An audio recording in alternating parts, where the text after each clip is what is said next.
here. Oh, yeah.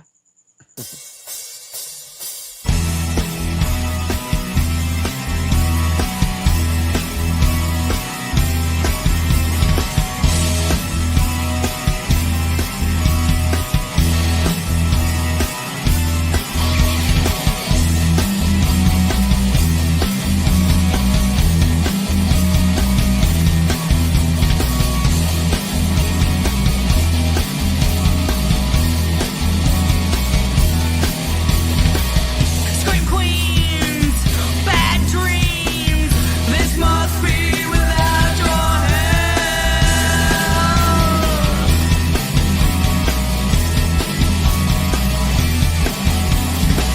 The station of decapitation.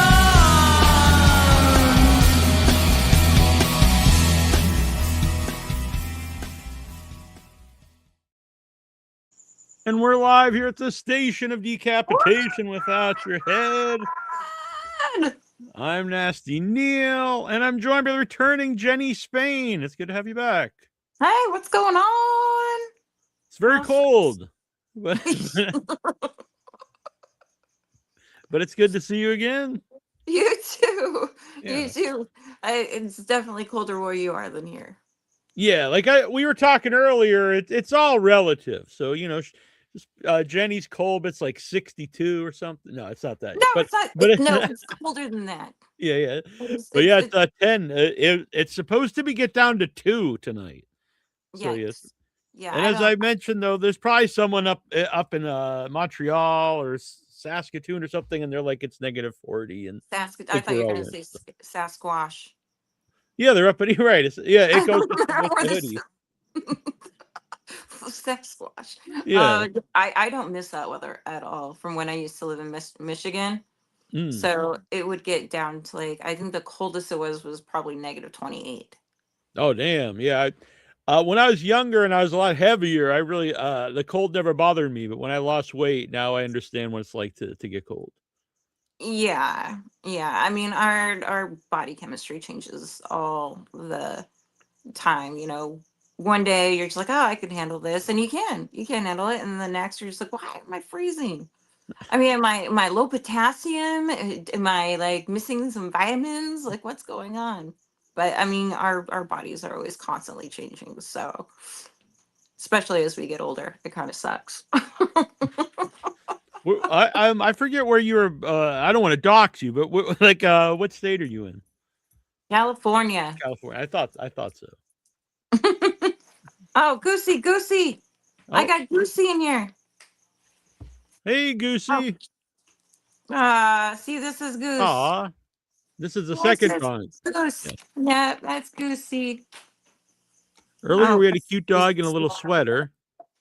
Yes. Come on, Goose. Come here.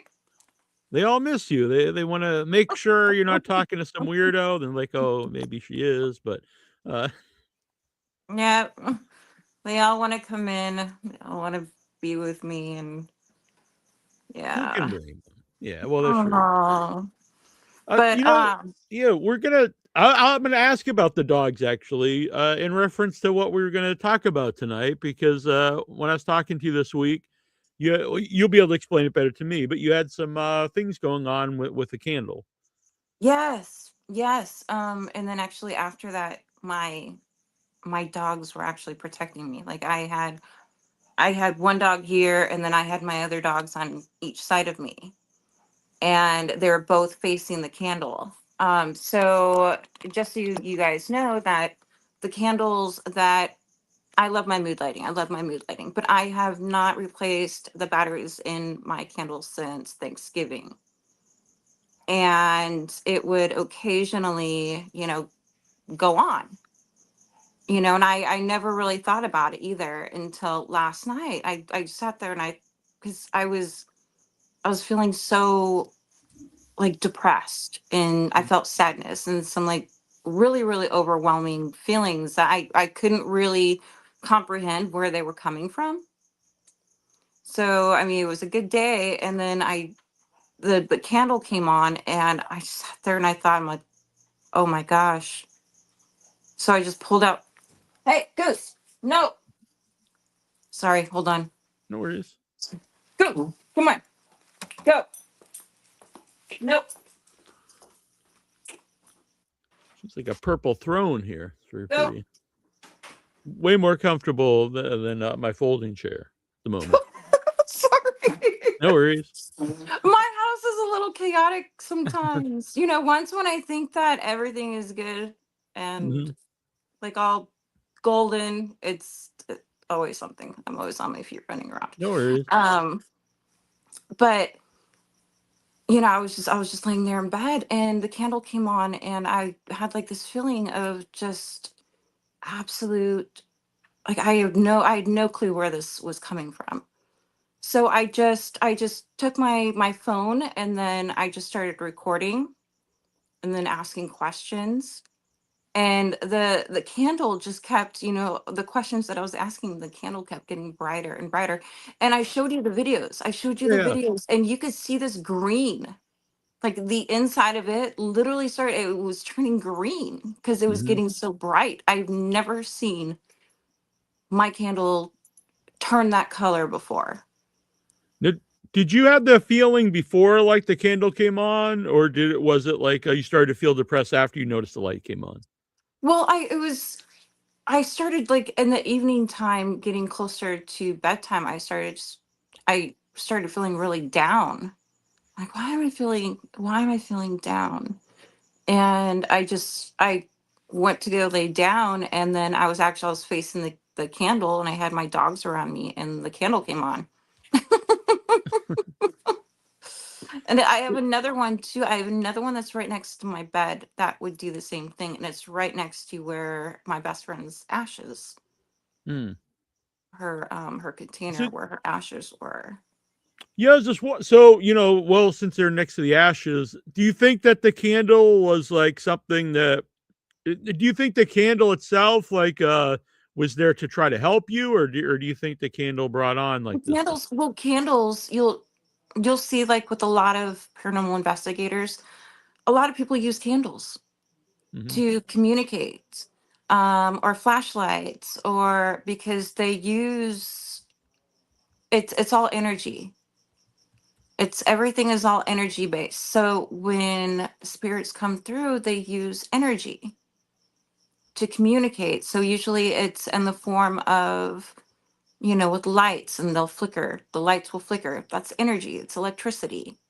Batteries, like anything like electronics or that requires it.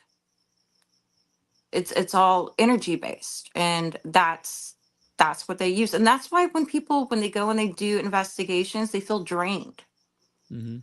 when they go into places that has a lot of heavy energy because we are all energy based.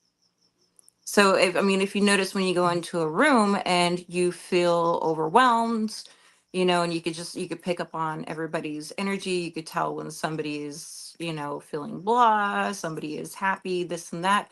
But usually after like one of those, like an event or being in a room full of people, you feel exhausted because you're absorbing all of these people's energy. That's the same thing with spirits. It's the exact same thing. So, everything is energy based. And so they communicate through energy. And it is the first time that I have ever experienced that. Yeah. But, so, like, my question is kinda like, so when you started to interact with the light and your friends there, do you think that was to, did you start to feel better, or did that make you feel worse? No, I was intrigued. Mhm. I But wanted to not know necessarily more. you And did, then I yeah. was asking the questions, is there more than one spirit here? Give me a sign. And then like you would hear like different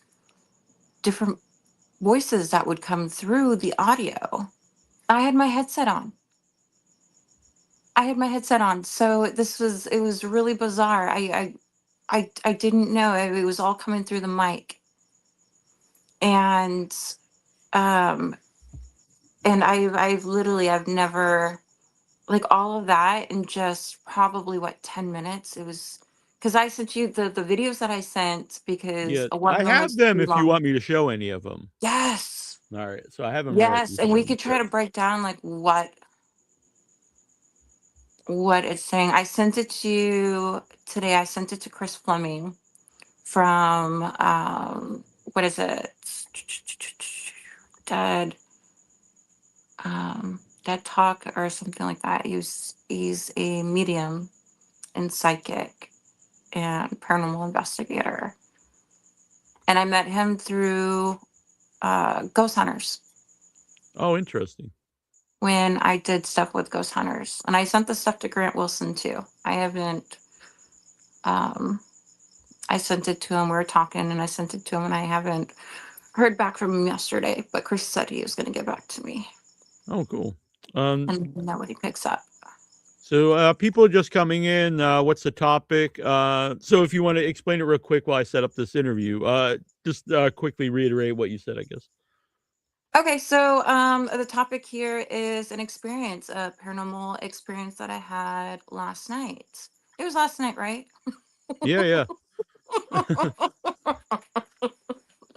um, last night with a candle, and I've experienced activity before, and so I went and I took out my camera and I caught a bunch of um, audio, some voices through it. So here we are.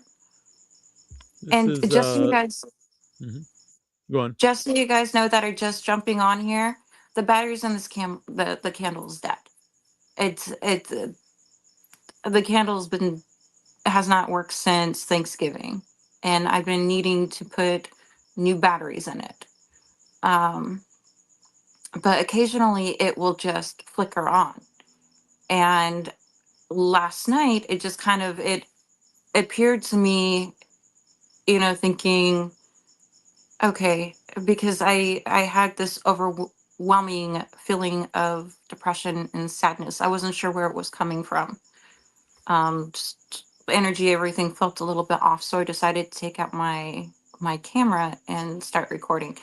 And what I did was, like any of the background noise, with my dogs and stuff, I went and I canceled everything out to where it isolated the only the voices. It only picks up voices. All right, So this is the first video you sent me. I think it's fairly short, about 21 seconds. And then I've got all of them here though.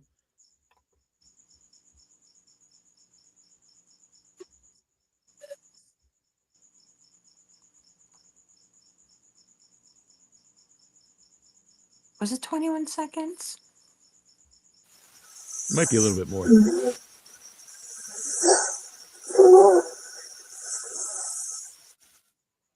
Yeah, that's crazy.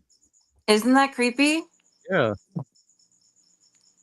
So what did you So I do? What did you do to isolate the noise there? CapCut. Almost sounds like a dog almost. Let's play it again here.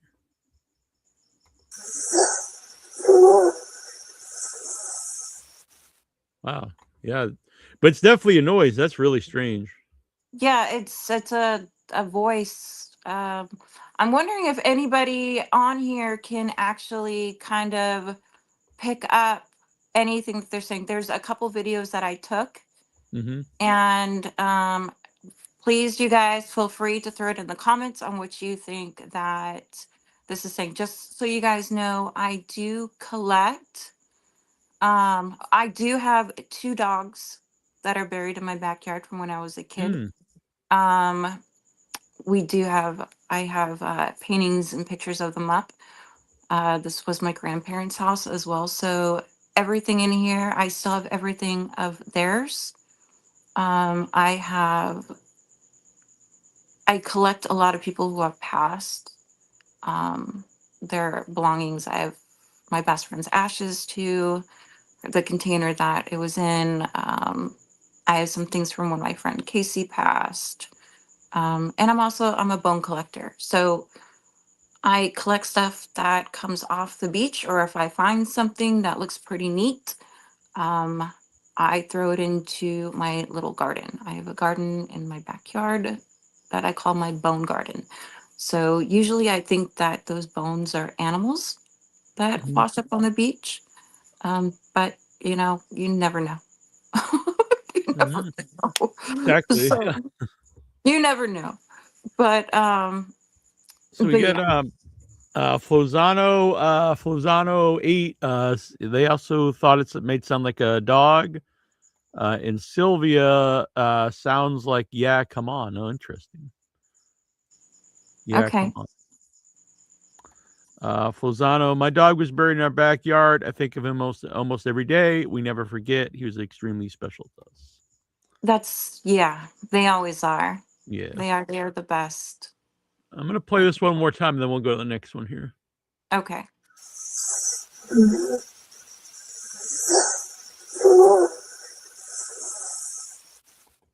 Wow, that is really strange. What did that make Mhm. you? I know you were like you're depressed before all this comes on. When you actually hear that, like, how does that make you feel? Especially live at the time. Um, it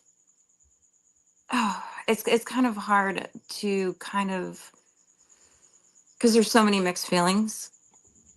Um, I'm very connected with everything that's around me, and I've always thought, and one of the reasons why I like to collect things of those who pass is because our loved ones and people like to communicate and like to reach out to us.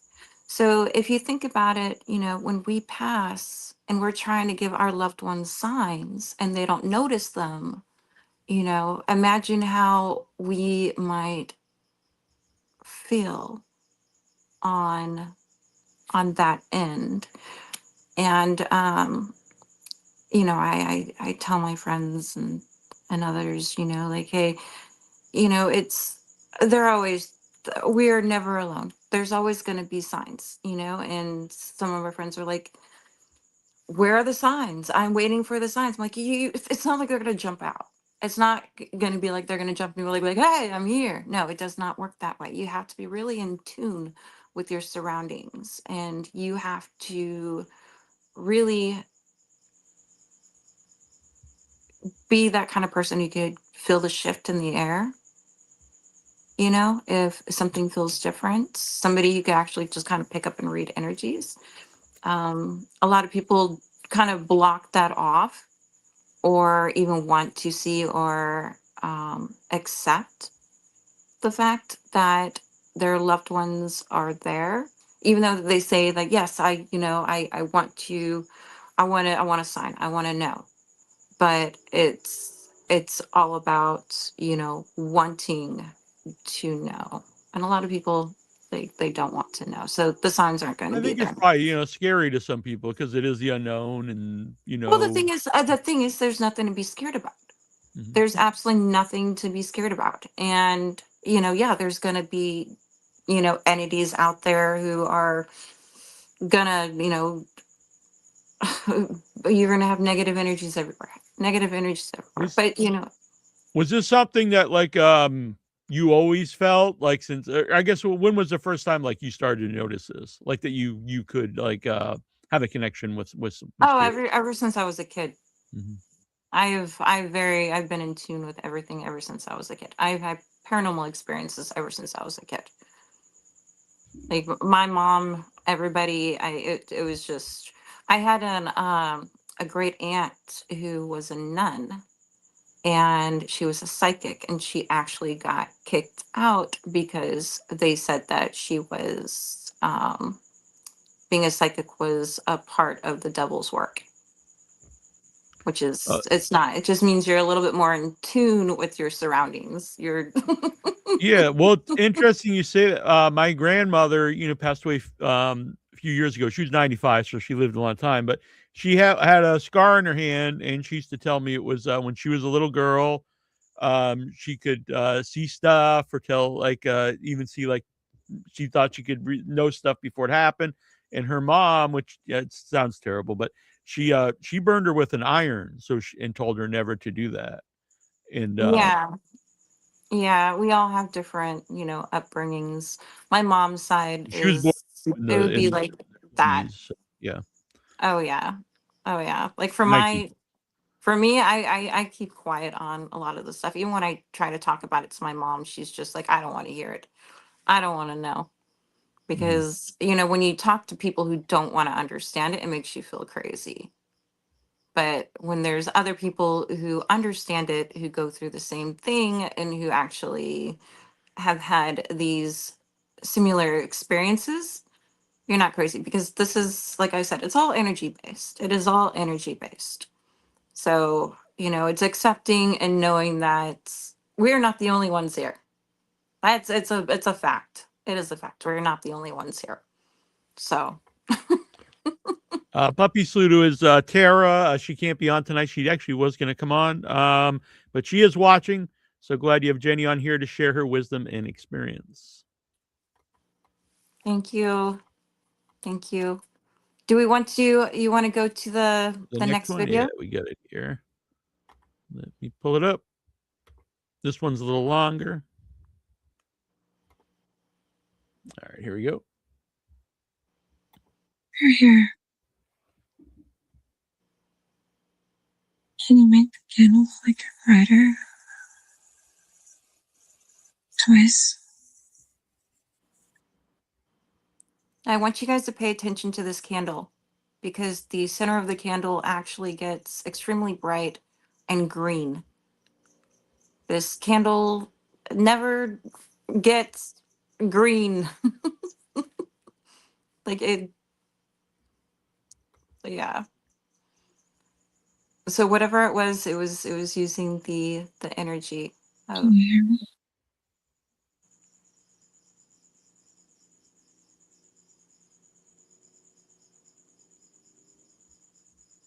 Can you give me some?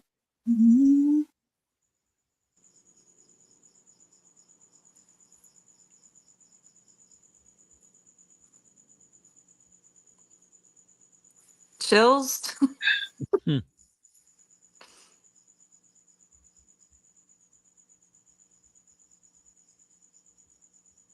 So over here to the left is the ashes of a friend of yours. That's the statue. The statue that I showed Okay. you. Yeah, I have the Yes. pictures of it too.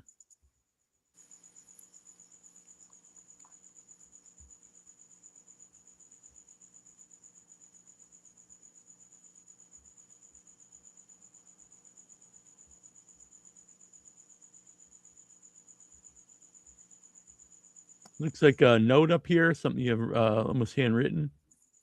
Yes. Actually, where I am at, because I have family that come in and out, it's called the War Room.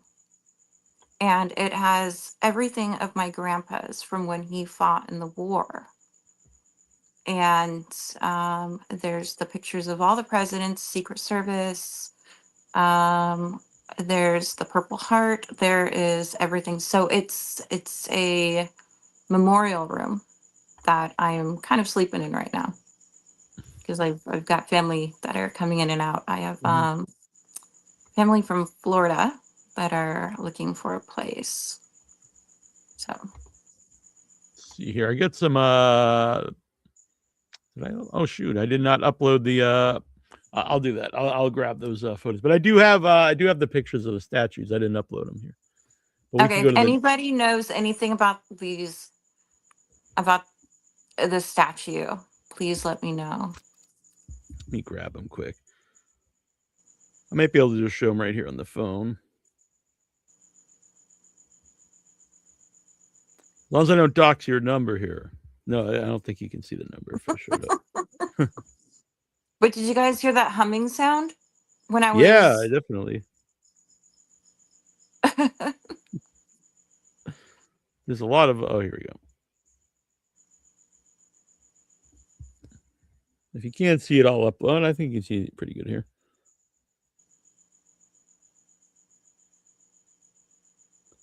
It's really interesting because the back of the statue almost looks like something would drip down the back, like either don't know if something would melt. Yeah, it has metal in the mouth and it's got metal on the back on the bottom. So I wasn't sure if it was maybe something for incense or I mean, it doesn't look big enough for a candle. I mean, it's just Yeah. The way his mouth is up in there, to me, it almost looked like it could be like part of a fountain where like water would go down and then it would trickle down through the back there, but I don't know for sure. Because it is weird how his mouth is up there, almost like a baby bird. yeah. Yeah, and he's got the little demon though that's in the arm too. Oh wow. It's got a demon. Let me see if I can see that. Oh yeah. That's really creepy. Yeah. Yeah, Where my did you buddy get had the a statue from? my buddy who had passed. He was a collector of so many crazy things.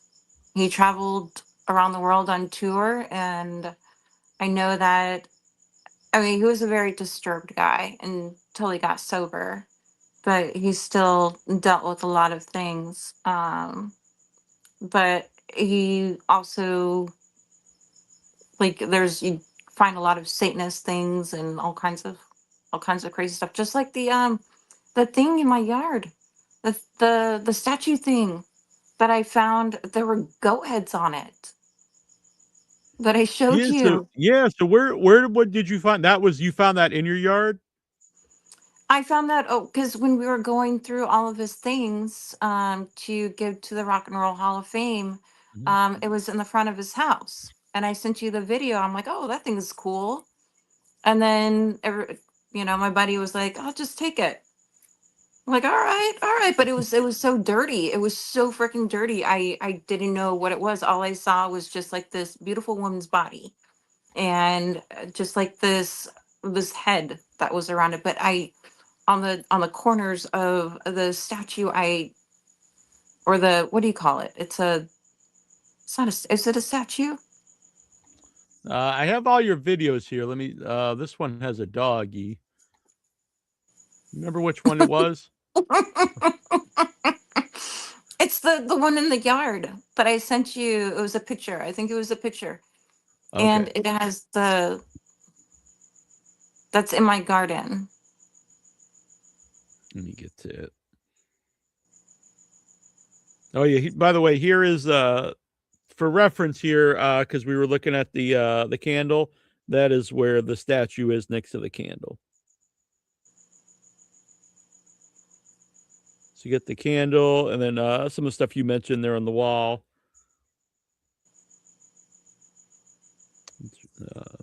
Okay. So I mean, if you think about it, there's a lot of people who have passed Yeah. on that are connected into that room. I don't know if I have the other picture you mentioned.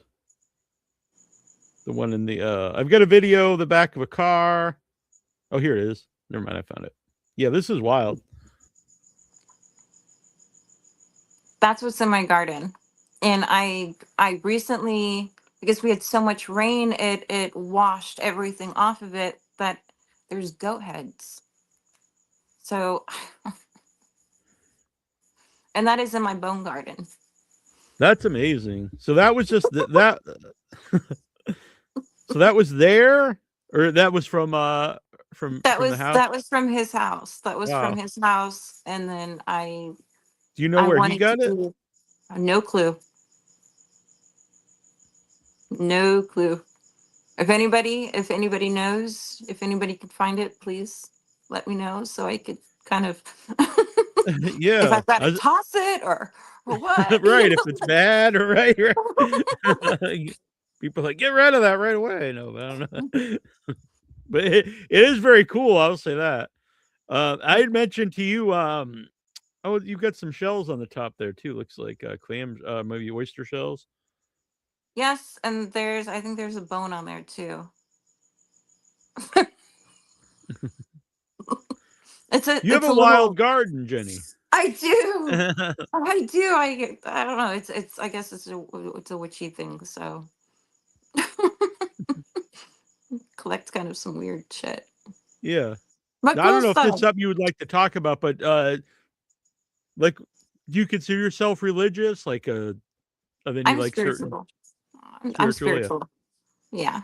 spiritual. Yeah. I'm open to, just a lot of things. Even though my family is Catholic, um, I do pray. I have a big painting of Jesus, on the wall. I've got crosses in here and everything. And I pray. I've got a higher Yeah. power, So but it's but interesting. If you believe, so would you consider? You don't consider witches like necessarily evil, then, though. no, no, no. Yeah. It's all spiritual. Mhm. It's all spiritual. We're just more connected to, our surroundings and nature and earth, and um it's just more spiritual. It's Yeah. just When you mentioned the goats, I told you this was years ago. Must have been 12, maybe 14 years ago. In Salem at this place called Dead Horse. I think it's Dead Horse Lake. It's not a great name, Horsehead Lake, something like that. no, it's And not. no, and it was real early in the morning. We were there all night actually, and then when the sun came up, we were walking around just looking at stuff, and I found a doll baby, like a baby doll, and a skull. We knew it was an animal, and then later on we found out it was a goat skull. So Oh my god. that's a very strange things to be together in the Yeah, woods I in would have Salem. I would have darted so fucking fast out of there, like, because who knows. I mean, it's like the freaking city of, like, every single freaking witch off the planet, man. Yeah, Like, yeah. you've got the white witch, you've got it all combined. So people are like hexing each other and then doing, like, protection, like, it's like a battle of wars between, you know, of, just spirituality. Because, you got the ones who want to go out there and do rituals that are no good. Usually, if there's a goat head and a baby, that means there's probably an hex that's going on. Nothing good going on there, I would think. But the so and have you ever been to Salem? No, Oh no, but I wow. want to. Yeah, it's I suggest, I know a lot of people like to go during Halloween. I actually would suggest to go during the off season, because Halloween it's packed and it's just, people dressing up, which is it's cool, but it's also like so packed you can't really move around or anything and actually see much. It's actually cool maybe to go two different times. Go just to see Halloween once in Salem, but also to go during the off season so you could actually look around and stuff. But I was always really skeptical about all this stuff, and we used a Ouija board in Salem on a Halloween night in Salem, and we did a video of it, and I'm not someone who's not to be this tough guy, but I never like get scared of stuff because I watch horror movies my whole life. And the Yeah. girl I was with, she noticed I was like really like startled, and I saw two red glowing eyes above her head in the tree behind her while we were using the Ouija board. And I was physically, like, it was visibly like I was, kind of stunned. It was a strange experience. Yeah, when you're messing around with stuff, you'll definitely, it's kind of like you're opening a portal. And the first So time we it's used the well, I Ouija mean, the board, Ouijas are portals. Never mind. yeah. It's not like you are. It is a portal. So I was like So totally like not a non-believer in this stuff. And the first time we used it was at this cemetery near me, which I know is known to be haunted. It's been on like Sci-Fi Channel, like haunted shows and stuff. whoa, And so we were actually you getting, just okay. So uh-huh. you just froze, and then your voice went, no, no, no, no, no, no, no, no, no. Like, it sounded like you were in a tunnel, but That you might were be a bad going, sign. but Maybe I shouldn't nothing talk about was this. Yeah. connecting with your voice. Like, I'm sitting here going, like, what the hell's going on? Because you sounded like you were actually in a tunnel talking No, about that's it. really Like, you that's really weird, froze especially what I was with about to your talk voice. about. Yeah. So it was this. We used the Ouija board at the cemetery. I know is haunted, and we were getting answers, and it was just the two of us. But they were like really mundane. Like it was like a teacher from like the 20s or something, and or maybe the 30s, something like that. And in my head, like if you were gonna like make something up, even unintentionally, you would think you'd be something really, scary or something. And then the weirdest part was when we were like, are you like here? Like, are you buried like where we were? And it didn't really answer. And then we asked like, where were you in the cemetery? And it just kind of rolled around the board, like it didn't land anywhere. And then it just stopped. And then the next day, I did research onto why that cemetery is haunted by me. And when they built the Cape Cod Canal, it flooded that cemetery, and all they didn't put the headstones in the right places. So some of them are around on the wrong bodies.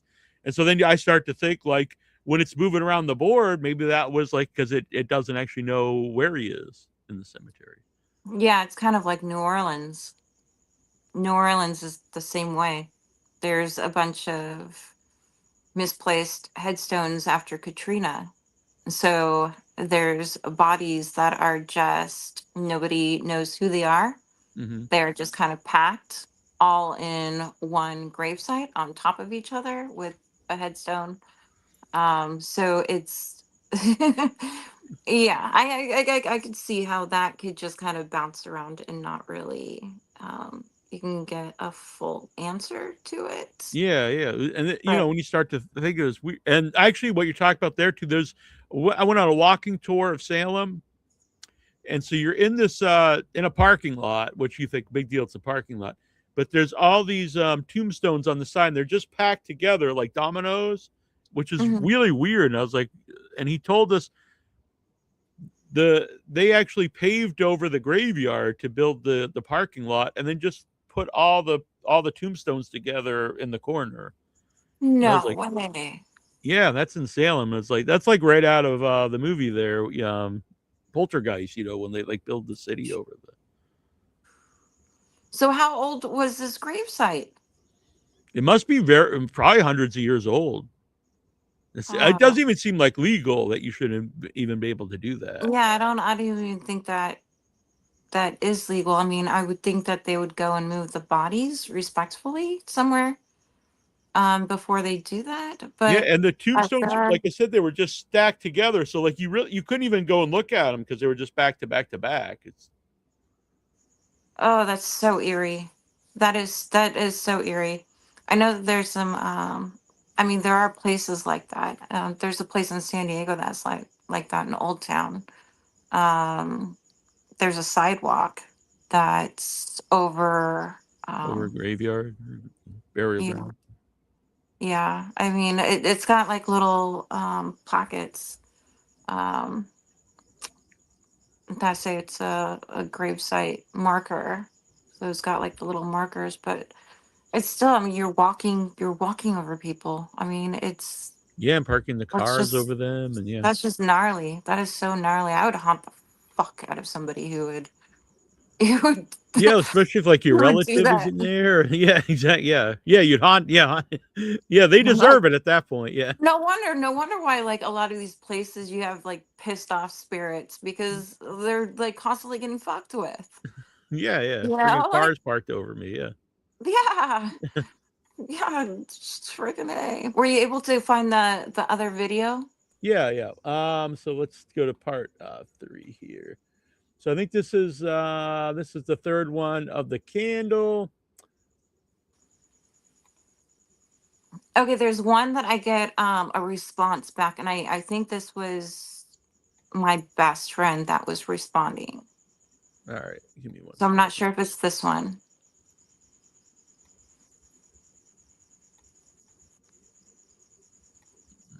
Okay. Then we have one more after this, and then we've got a couple, one with a car. Anyway, here's the candle.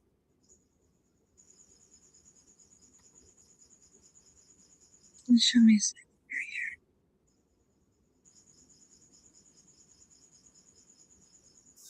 Oh my god. You know, bright.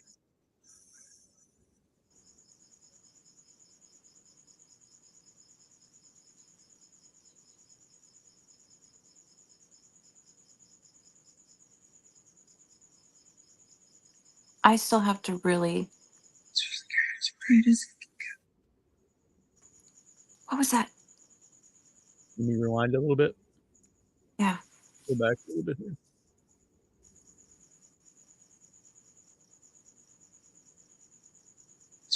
as bright as What was that?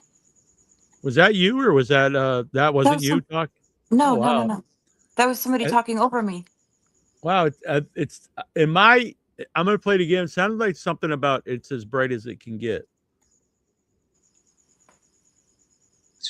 as bright as Oh! Whoa! I doesn't that sound? It was. I forget. Yes! I couldn't get the first like couple words, but then it was it's as bright as it can get. That's wild. I'll play it one more time here. as bright as Oh! Yeah, I think that's really clear. It's as bright as you can get. What does it say in the like? Okay, before it says as bright as. Wow! Let's see if Oh we my can. god! But that sounds like. Does that sound like a? bright as Yeah, the first word I can't quite. It's like a couple words there. as bright as I can't make out that first part, but to me it Does it really sound sounds like like it's as bright as it can male? get. Does it sound like a male? It almost sounds like two different. The first part almost sounds like a different voice. Let me try again. Oh my god, I'm shaking. as bright as Yeah, actually, it does sound like a male voice. But I don't know. It could. Let me try this again. as bright as It almost sounds like two different voices together there to me. You know what I mean? But I don't know.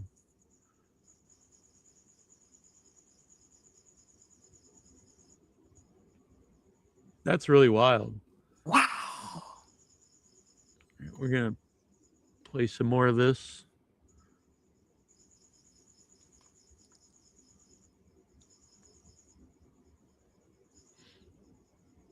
If anyone else in the chat has a suggestion, let us know.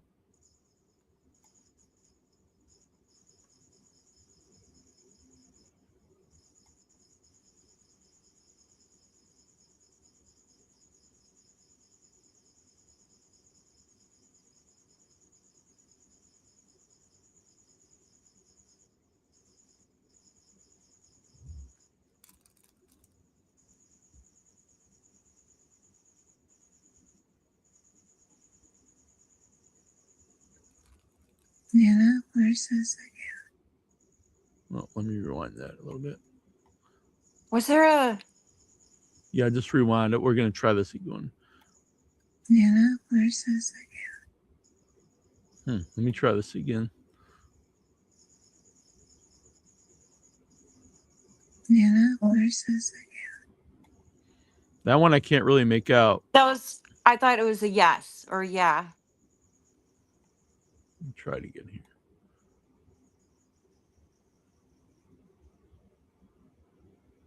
Nana, where's this again? Yeah, the end is yeah. It almost sounds like a name at the beginning. Nana, where's this again? Almost sounds like Deanna at the beginning. I don't know if you know anyone named Diana or Deanna. I was asking for my nana. Oh wow. Okay. Nana, where's this again? Yeah, that could definitely be it because I thought it was Deanna. Could be Nana. Flozano here in the chat also thought Diana. But almost to me sounded like it was Deanna. You know, pronounced that way. So it could be Nana. Yeah, nana.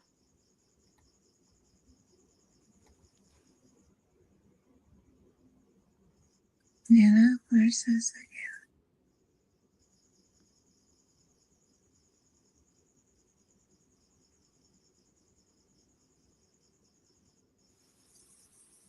Can you make it flicker really bright?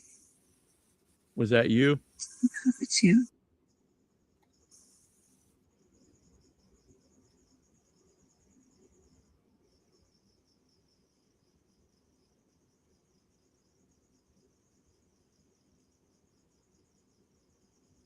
There is one where it sounds like there's a bunch of chanting. Okay. We've got one more. Oh, say hi. Was that you there? Or? I said, when I said, do you want to say hi? But you hear Okay. you hear a, Oh, right okay. after So, that. all right. Yeah. Mm, Yeah, right there. See? oh, say hi. I'm just going to play it one more time here.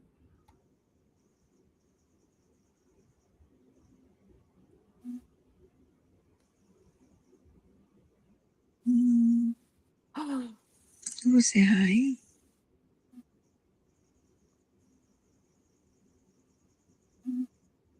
I love you. Was that you or was that? Now listen, it'll say I love you. Yeah, that's what that was. That's exactly what I heard. Was I said I said I love you. you. I love you, and then you'll hear it. I love you. Mm, Oh yeah, you can hear it. A very Yeah, it's see? very muffled, Mm-hmm. similar to the when it's hi. going.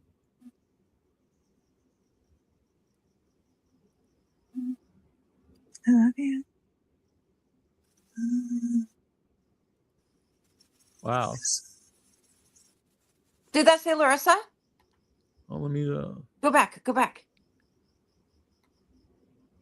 mm,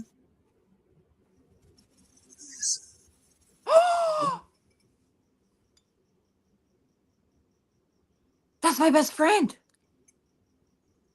Oh, what the your friend that passed away or? Yes. It just said Larissa. Wow. I love you. Mm,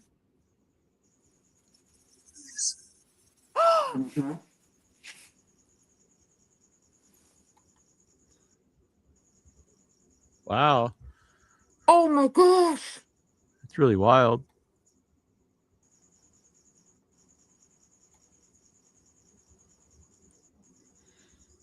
Ghost Crusader sent in $5 super chat. Thank you. Yes or Issa. That's what I heard, but I don't know who is who. You want to hear Clasp AEVP I ever captured and is shocked. It must hold on, let me have this so small. Let me make this bigger so I can see you better. I'm sorry. Yes or Issa. That's what I heard, but I don't know who is who. You want to hear a Class A EVP I ever captured and it shocked me and made me a believer. Oh, wow. Yeah, if you want to send that over, Ghost Crusader, we'll check that out.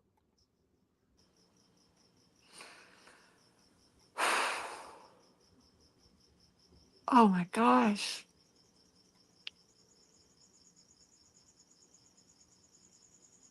Is that the friend that you were making the The film about. yeah, wow.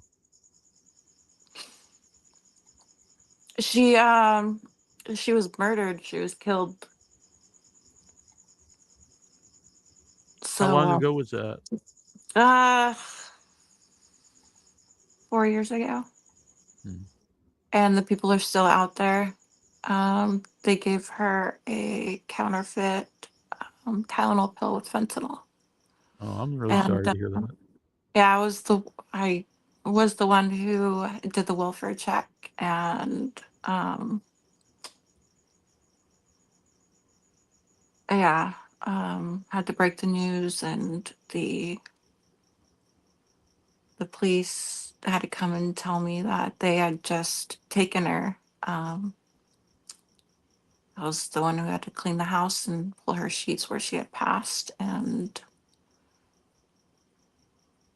set up her memorial service, helped with her funeral.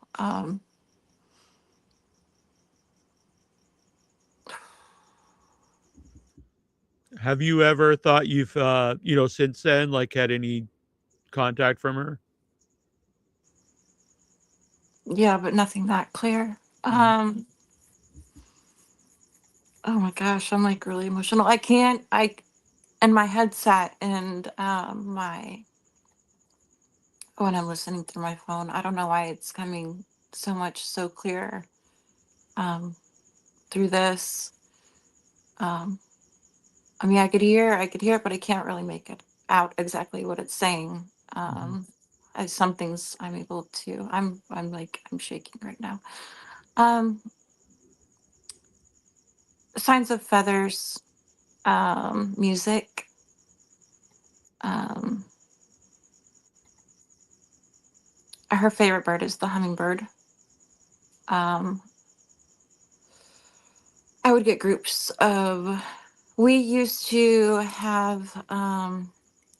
We used to rehabilitate raccoons, and we had a raccoon called Razzle.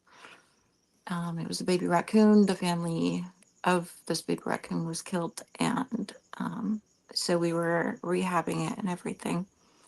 And it was one of her favorite animals. And I would get this family of raccoons that would come through that I would feed. And there was one in particular that I'd always, show up. It's it was just one of the siblings and stuff that just kind of stood out. Um, Forms of dolphin. She loves dolphins. Um, and I would always get the sense because she always wanted to have a family and stuff. And they always come in forms of family. And to let me know that she, you know, probably has a family. But I know she's in the form of an animal because animals are always her thing. That was just something that we always did together. I spread her ashes out in the Los Padres National Forest, and then I also swim out into the ocean here and spread her ashes out into the ocean there. And friends in San Diego, um,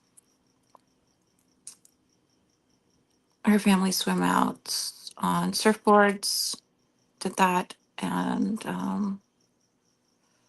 some of her ashes went to Greece because she was Russian Mhm. and has family out in Greece and Russia. Um, Her mom has a really strong Russian accent. So when I went to go spread her ashes in the Los Padres National Forest, um, the wind had picked up. And so I went to go spread her, and her ashes blew into my face. And so I ended up inhaling her ashes. That sounds like a movie, but yeah. And I told her mom, I'm like, because her mom's name is Larissa too. I said, Larissa, you wouldn't believe what happened. She goes, what is it, Jenny? She's got a hard, Uh-huh. Russian accent, and you could barely, really hear what she's saying. And I said, I inhaled Larissa. She goes, how did she taste? I said, chalky.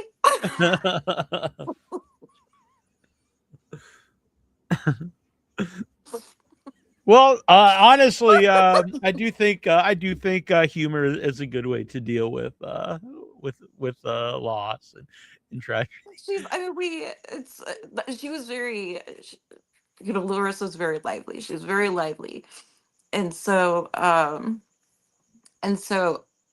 this is something that she would be doing as well. So it's, I know that if it was me that she was going to be doing and everything, she'd be saying and laughing the same thing. Right, right. Like, oh my God, Jenny tasted like, like, who knows? Tasted like coffee.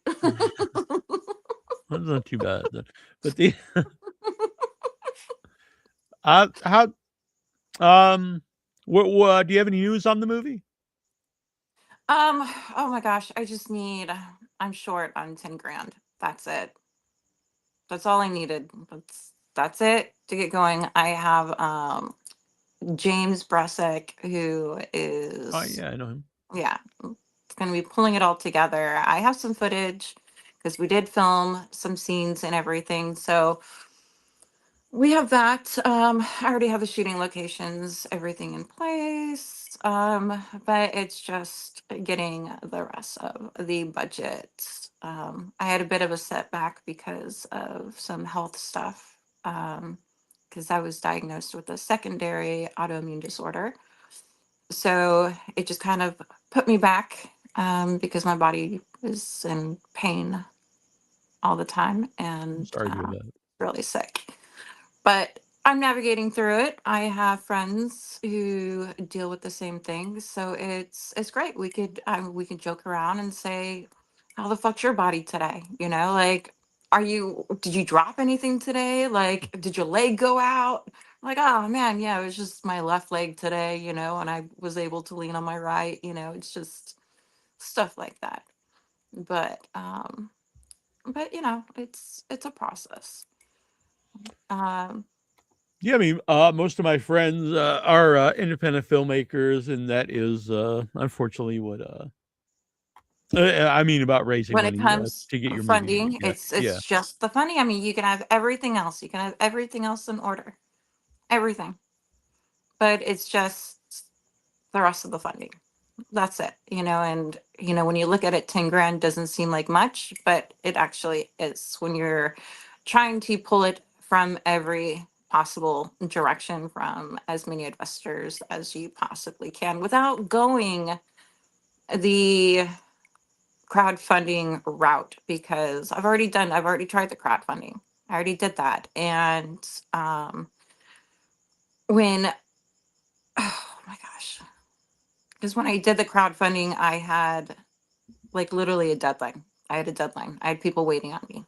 But since you have to wait for the funds to go through and they give you little pieces at a time, Hmm. it screws it just screwed everything up because people are waiting on you. Hmm. And then they're waiting and then they're missing out on their gigs, their jobs, and making money. And so what do? They go to the money instead of having to wait. Hmm. So it's a challenge. But Yeah, yeah. Crowdfunding. It's some people have a great knack for it, I think, and then some things even that I think would do really well, and it just doesn't take off. It's I think I don't know. It's I think you need to find somebody maybe who has a lot of experience with the crowdfunding. I'm horrible at it.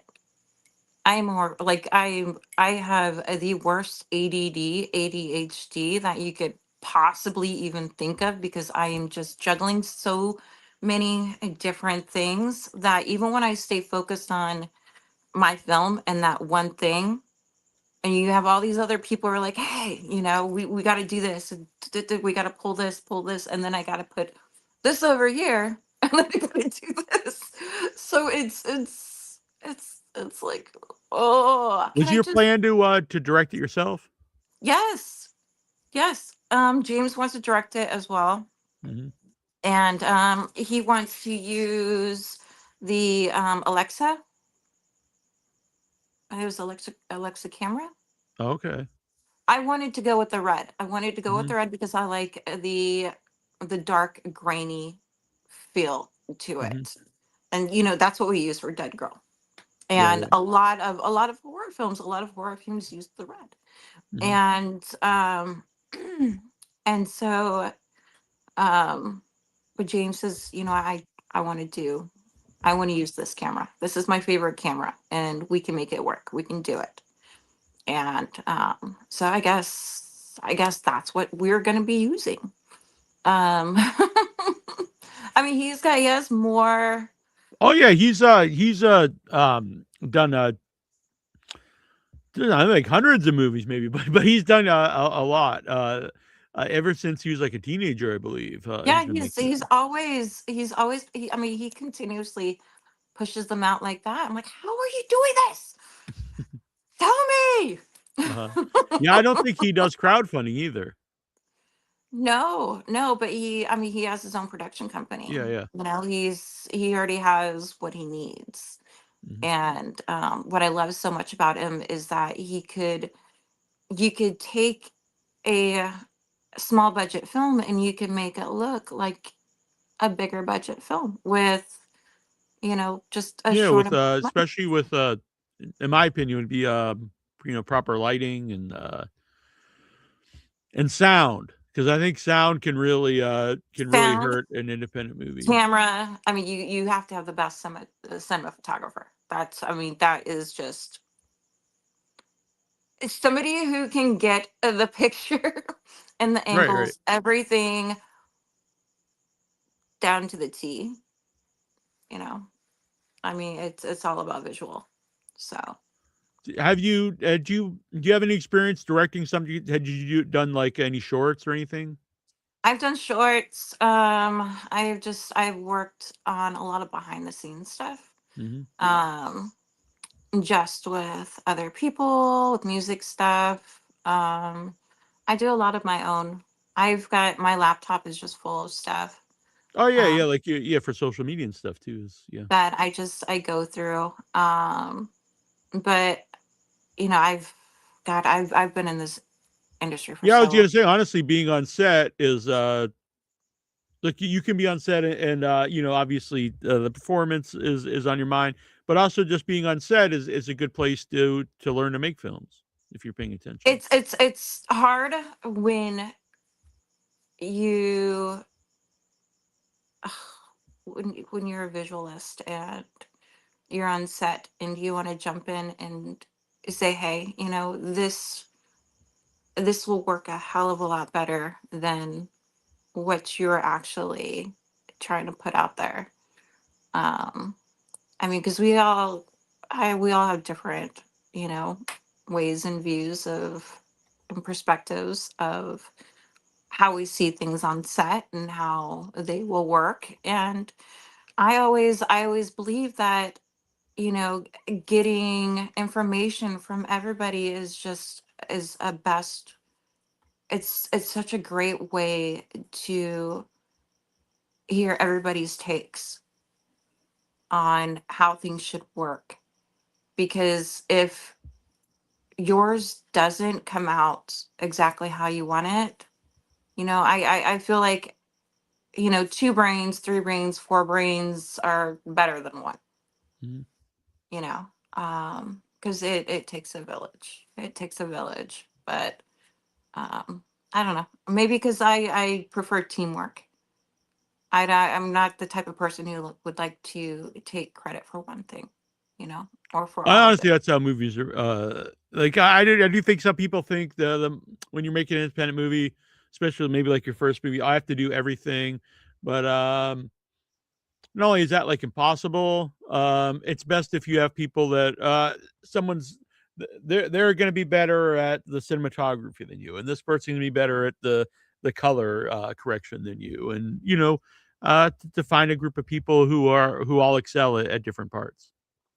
Yeah, but you know what though? Even though if you have somebody who is just behind the camera, Hmm. they're creators as well. Oh So yeah, of if course. they have feedback on something, and I love to hear it. I love to hear what anybody and everybody has to say on on anything, on how to make something better. Because it brings out the creativity and everybody, and possibilities and opportunities and so many things, rather than having to be held back into just one position. I think it's so important to expand yourself in so many different things and share them. And I think that's what makes a really fantastic and great production, is when people, open up and share, things that could improve or make things a hell of a lot better. So, and you have people who are on set who just don't even want to hear, okay, we're just sticking to the script here. We're just doing this. This is how it's gonna be done. This is how it's gonna be done. Nobody wants to hear it. Nope. Nobody wants to hear it. You're stuck on camera, you're stuck over here, just quiet. and then and then a film turns out to be crap, Right, right. because they're just like, nope, I don't want to The hear it. I also wanted to ask, it's come up every time, not every time, but a lot of times when we had you on, the idea of, either a sequel to Dead Girl or something, with your characters, anything still talked about there? Nobody has talked about it. Nobody has talked about it, man. I would, shit. I mean, I'll freaking write it. I'll write it. You know how Yeah, many people? You know how many people who are just, when's Dead Girl 2? Dead Girl 2. I mean, there's it's gotta always be. had it's always had its fans, and I think it only grow like a lot of horror movies. It grows over time because more people keep discovering it, and so I think, And especially, this I is think one in a of lot of them. ways it would be better now after some time's gone by. Like then to pick up what's happened to the character. Exactly. And then also too, when we were filming in the beginning, because there was just so many changes that were being made and done. Like they wanted to have, okay, so let's make this girl an experiment. Hmm. So let's make it look like she just came out of a lab. So let's put like a tattoo, like, or something on her wrist where it's gonna throw people off, and think, oh my gosh, maybe she was something that was created. Hmm. And So I and think the, for me that's always a big. What I like a lot about the movie is it's never spelled out, so it's left up to the audience to, you know, Uh, maybe you just watch it and it doesn't really matter, but and like you're saying, the little tattoo and stuff, like you pick up these little clues, but it's never really told to you what she is yeah, the or how story. she got That's there. that's why the ending was left the way it is. Hmm. But I mean, whether she had a tattoo or not, I mean, the ending would have still stayed the same, and people would have still asked the same questions of where she came from, and why was she still alive, or is she alive? She's dead. Was she a Yeah, is she a zombie? zombie, Was right? was she, created? Was this out of, what is it? What is she? Hmm. And we never wanted to use the Z word. We never wanted to use the zombie word because we wanted to leave it up to the audience to kind of figure that out and think, okay, so is she a zombie? What is she?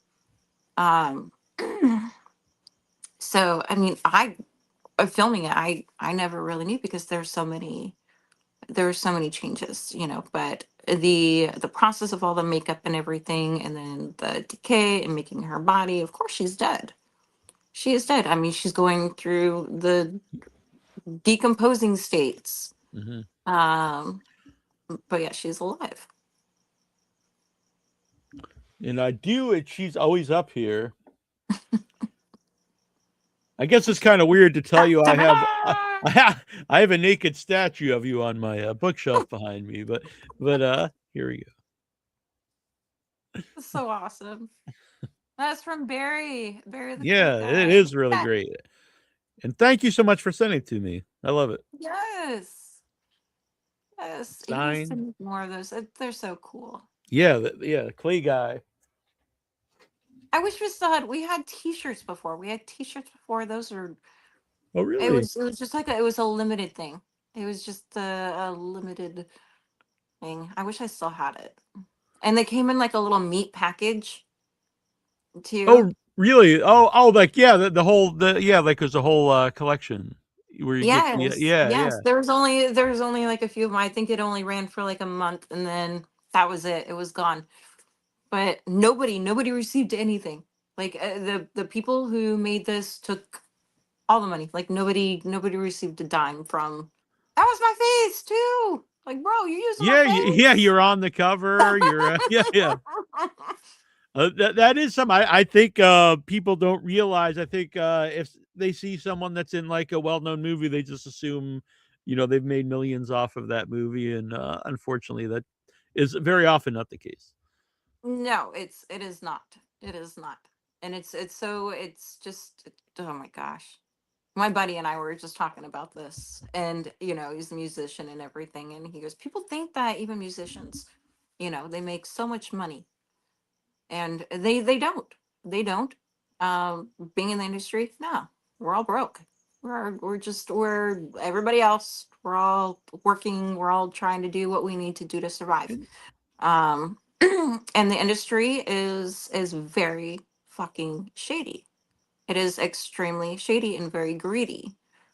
And so I'm really, really particular about the people who I surround myself and I work with.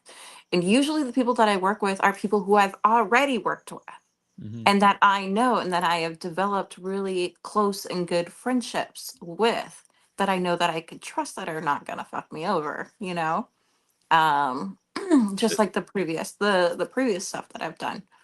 Um so it's really important to, before you go and you jump on into anything, that you actually know who you are working with. Um, and developing a friendship and actually knowing a little bit more about the background Yeah, and knowing that they're trustworthy. I've mentioned this on the show a few times because people will say like, "Oh, why do these people always work with the same like group of people or whatever?" It's because you find the group of people that you like to be around too, because you're around each other for a long period of time, and it's nice to get along with everybody. And you find people you trust, because unfortunately there's a lot of people you can't trust in film, probably anywhere, but in movies. Yeah.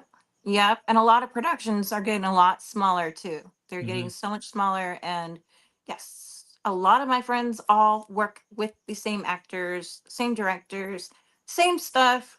It's almost like they're making the same films over and over again, but they are not.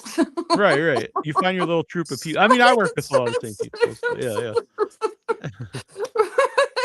And I start, I think about it though too. I'm like, God damn it! I'm like, that's me. But this drives me crazy because I feel like I'm watching the same film over and over and over again with the same people, but they're all doing different characters. Right. It's kinda But like it's American Horror Story. It's kinda like that in some, yes, yeah, yeah. yes. But you know what? I can handle the American Horror Story. But when Mhm. you have something that's all these same actors doing the same type of film, like action films. It's just kind of like, but just with a different storylines. It doesn't change. I mean, it's the same actors doing action, nothing, no thrillers, no dramas, nothing like that. But it's all the same character, character with the same exact people. Uh-huh. So you feel like you're watching the same movie. So it's, I don't know. I feel like the industry has just kind of lost their creativity and Did and it's we've talked a lot about Dead Girl in previous interviews for people who would like to watch those, but I do have a question, since, you're kinda, you're a couple things here. You're very open about that, you didn't make money on the movie, that other people Mhm. did.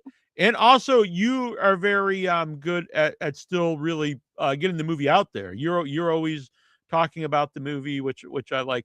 Did your opinion did how you felt about the movie change over time? Like, was there ever a time like you didn't want to talk about Dead Girl, or was it always, you were Yeah, always yeah. proud of it? I man, um, because when so right after we were done filming, and traveling and going to all the premieres and everything, my marriage, my marriage was failing, and so there were a lot of things that were, there was a lot of tension and I had a lot of blame, thinking, this film ruined my life, Mhm. it ruined my marriage. um but that wasn't the case. That wasn't the case. I mean, he was a narcissist, but um so there was a period of time where I didn't want to talk about it because I felt like the film had caused a lot of things to happen in my life, that there was a lot of partying, there was a lot of drinking. um it took me to places where I didn't necessarily want to be, and that wasn't who I was. Mhm. And so over time and everything, I got sober, 15 years sober. Congratulations. um it's now that I look at it saying, you know what, I was young. I was young and I was a new mom in a marriage. So the timing was just a little bit, it was off. But at the same time, it felt right, because if it didn't happen, I wouldn't be where I am now. Mm-hmm. So, um, So was there like something? Was there just like a time like you just like I'm gonna embrace this movie? Did something happen? Or um, I I put a lot of blame um on the film for a lot of my actions, mm-hmm. with the partying and the drinking and the marriage failing, because a lot of it resulted around of jealousy of, with the people I was hanging around with and the traveling and this and that. And so it affected my life in so many ways, good and positive. Um, but now, that I'm older and stuff, and I look back and I think about it, it everything was supposed to happen the way that it happened. I mean, if you do understand what I'm saying. Yeah. Like, Is that, our paths are meant to be a certain way, um with our timelines and everything, even though it didn't feel right at the time, it was, because I look back on it and I'm grateful for it.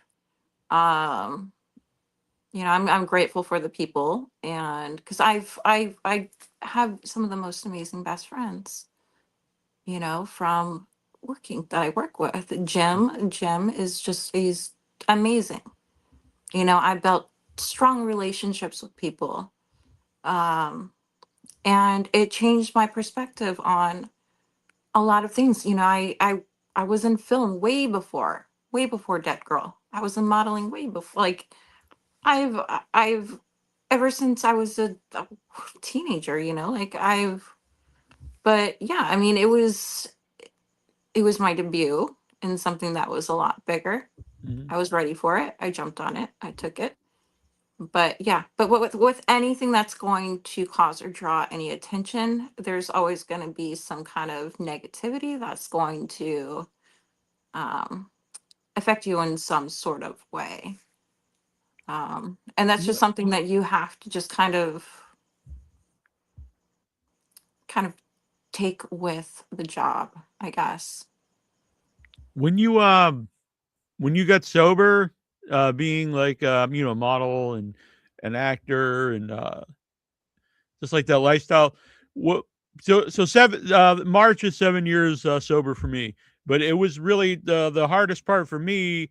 One of the hardest parts for me was actually when I started to do conventions and festivals again, because in my mind, like, to be no one would want to be around me if I wasn't drinking. Like, I wouldn't be fun anymore. And was there anything like that? Could you No, no, still could you still be around, like, be yeah, around yeah, other yeah. people But doing a this? lot of the people, that, um when I was drinking, and even when I say, okay, I'm done with this lifestyle. I'm done drinking. I don't want to party. I don't want to do any of this anymore. And they didn't like that. Mhm. They did not like that. And then that's when it hit me, like, you don't belong in my life. Like, if you want to see me go down a path that's not good for me, you don't deserve a space here. Mhm. And so everybody that I had in my drinking era, like my drinking time, I don't even associate. I don't even talk. I don't even know them anymore. But no, it does not bother me going out. you know I got people around me who drink. I have friends that drink, Yeah, yeah. and everybody knows that I'm sober. They don't try to be like, hey, you want to drink? Yeah, yeah. This and that. Yeah, and a lot of that was in my Uh, own mind. I think that, because, if people actually, like you're saying, if they're actually your friend, they don't care that you're not. They're happy that you're not drinking for you, but they're yeah, not going to yeah. force It's you to do just, anything. it doesn't bother me. It doesn't bother me. God, I can't remember the last time I even wanted to have a drink. Yeah. It just But doesn't even you cross my weren't, mind. you didn't go back to the party scene. So like, it's No, different. no, like, oh my gosh, like I could, when you get older and you have events and you go to these places and man, I could like only last for like 20 minutes. Like I can be there for like 20, 30 minutes and I'm Right, just like, right, oh, I'm gonna go home and go to bed. right. Yeah. Get the dogs at home. Yeah. I got people, I got my dogs that love me. They want to be with me. Yeah. I need the comfort. We'll get back to we have one more video, and also I haven't watched this yet, but Ghost Crusader sent in. He said this is the how did he word this? He said this is the EVP, the highest quality EVP he's ever captured, and it shocked him and made him a believer. So let's play this. It's at 46 minutes and 58 seconds. From his video. By the way, Ghost Crusader, I'm not really sure what your videos are, but he has a YouTube channel like that, Ghost Crusaders TV, and this is Letchworth Village. All right. And then I think we have one more of your video with the candle. Okay, give me 1 minute. Let me just grab my charger. All right. I'll get this ready here. This is with Ghost Crusader. I believe he said 46:58.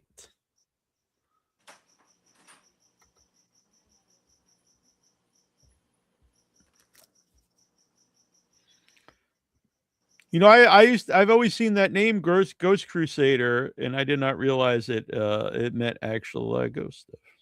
I'm very interested to watch more of your videos, Ghost Crusader. He's a good guy. Yeah, 46:58. Nope.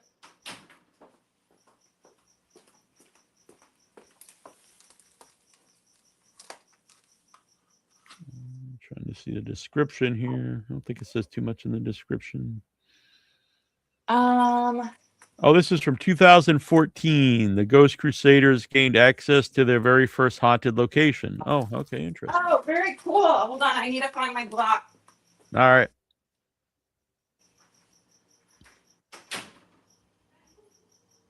Yeah, I didn't know this what you did, Ghost Crusader. Sometime on our live show, you'll have to video in with us. You can talk about some of this stuff. For people not aware, we're live every Thursday, but I also start doing them live other times. Oh, yes, you have a Shelby Oaks video up here. That was a cool movie. Let's see here. Ghost Crusaders in the chat. You got Latanya here. Hello, Latanya. It's good to see you here. Hey, guys. All right, I got my charging block. I was sick that day and never put makeup on myself before, and I ended up looking like a clown. Okay. Here we go. So this is the time that made him a true believer, he says. I love these things. To tape in the battery, and Dan has the real-time EVP recorder out, which allows him to hear audio in real time. So if he captures the spirit's voice, he can hear it in real time. And this is what happened. We got a whole thing, dude. I know. Let's do the dude.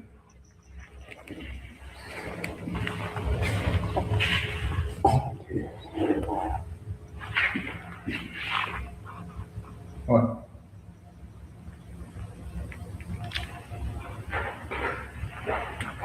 I think I just heard "Leave Me Alone." Really? Stop it unless we want it.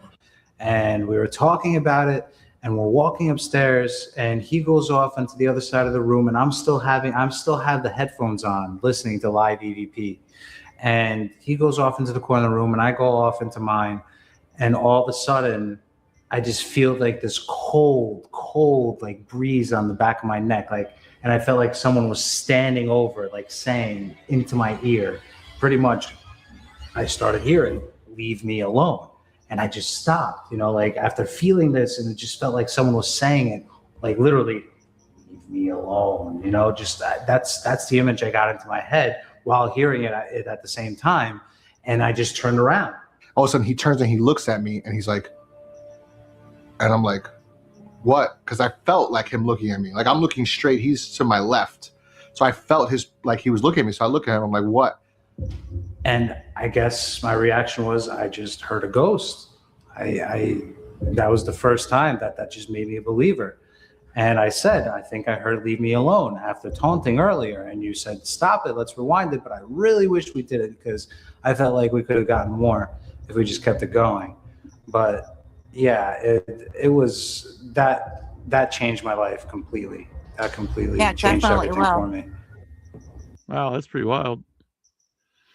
Yes, you can check out his whole video there on Ghost Crusaders TV, and I'll put the link in the description after the show. Thanks for sending that in. That's really cool. Oh, that is. All right, so let me grab the video here. I think this is the longest one of the candles. Okay, I think this is the one that has chanting in it. Let us know what you guys think. I think this is the really creepy. Okay, give me 1 sec. And I think it says that there's more than one person in the house.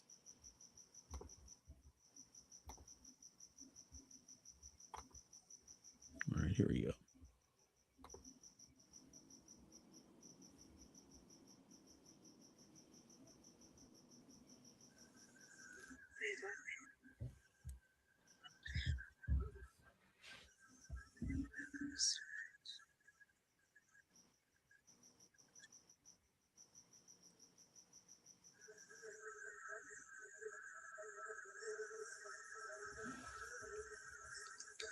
Right there. Right there. Yeah, that you could definitely. Let's rewind it just a little bit here. Like you, exactly what you're saying is chanting. It's kind of like, it's got a rhythm to it. I think there's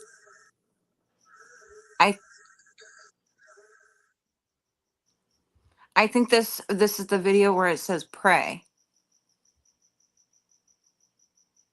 So at some point in the video it says to pray. It says I pray. Pray.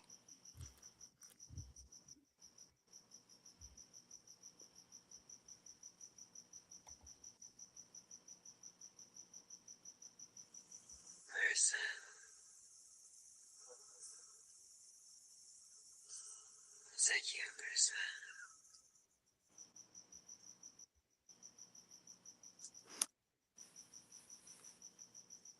Make it flash really bright.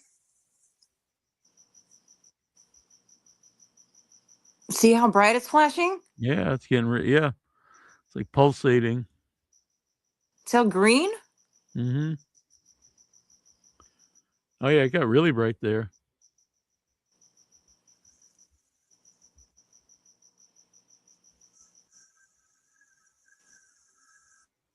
Is there anybody else with you? You hear that? Yes. Go back. Mm-hmm. Let me go back here a little bit. Anybody else with you?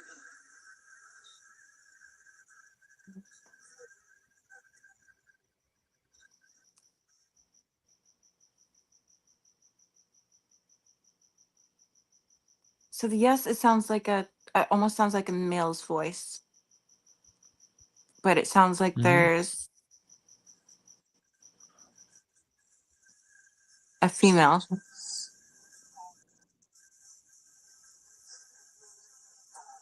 Who's been grandpa with you?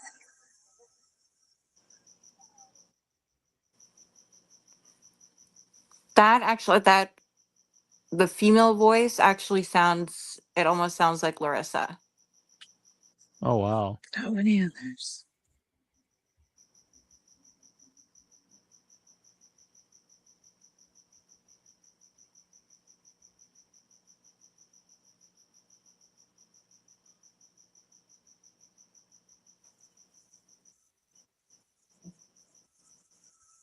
Are you protecting me?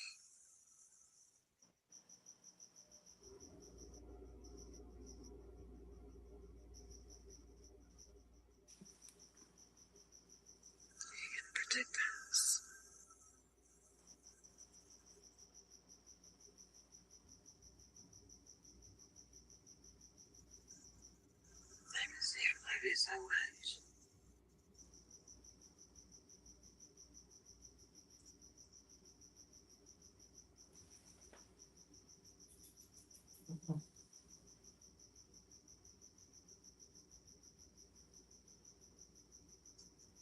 They say something.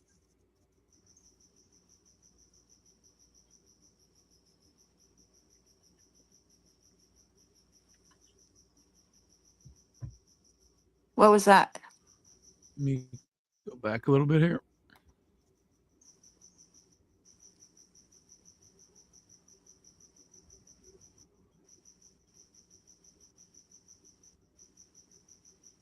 Maybe I didn't go back far enough here.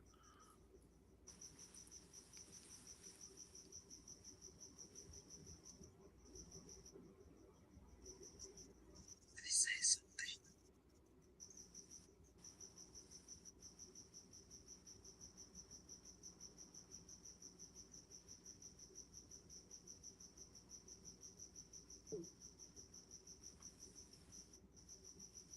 I could have sworn I heard something. Okay. Maybe it's a little bit after.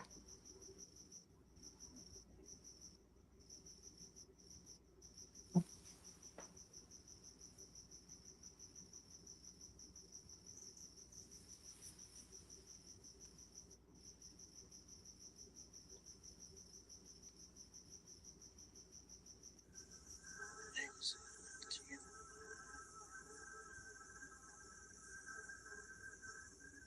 Definitely hear something there. What's that? It almost sounded like music. You know what I mean?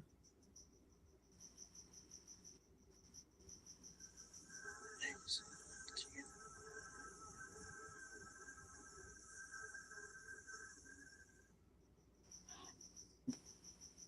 Wasn't like talking. Almost sounded like some kind of music or sound. There.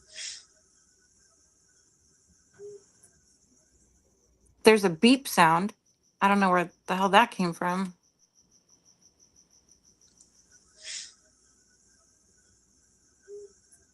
Oh yeah, it's like almost sounds like an owl or something. So I used CapCut, just so you guys know, to just isolate the Yeah. voice. So what do you guys the chanting? Like Yeah, the chant at the beginning is really weird. That was crazy. Like, cause it was like rhythmic, and then there was a little bit of like music there at one point. I'm trying to see here. Yes, I heard it too. Sound like a train riding by, but there wasn't a train going by. But let's see. Latanya heard a thump. Yeah, that was like the beep you said at the. Oh, that's interesting. Maybe a drum beat. wow.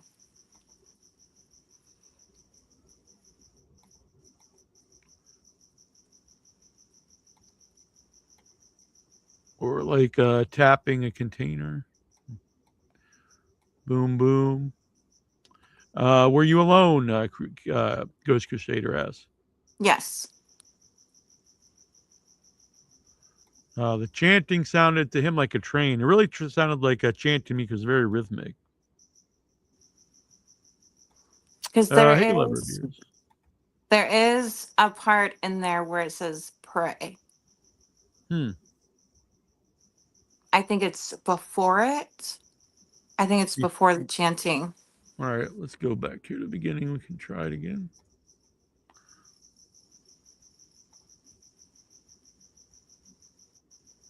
I think it's at the very beginning. All right, let me restart here.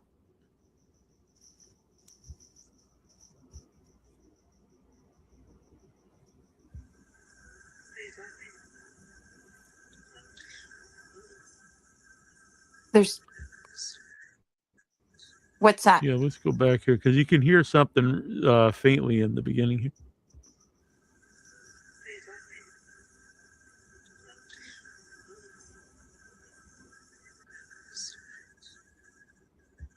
Please don't Almost leave said like me. silence there. Hold on.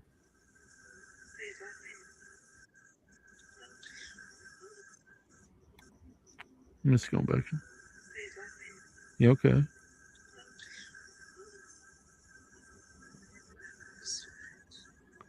That almost sounds I like said I love silence you. there, but yeah, I can I definitely said hear.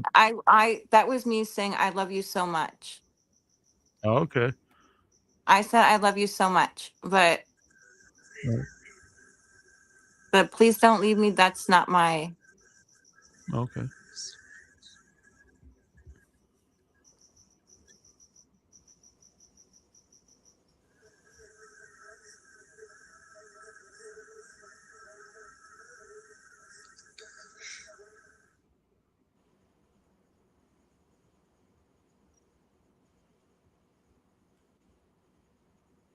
You guys thought that sounds like a train?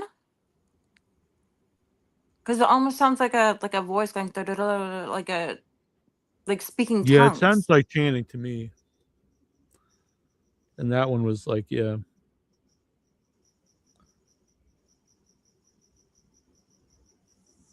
Where's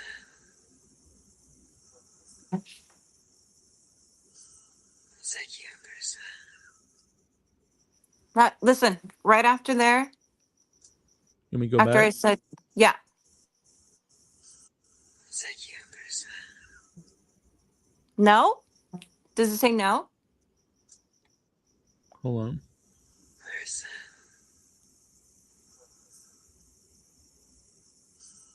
is that you? Where's Is that a yes or no? I don't really hear anything there. I hear almost when you There's a first say something, I hear whisper. like a yeah. Yeah, there's a whisper right after I get an answer.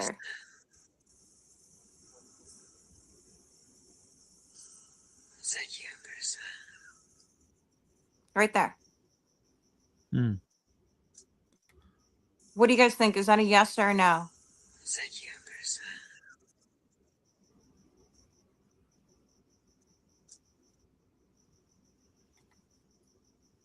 Latanya thinks it's a whisper saying no. I think that's what you thought too.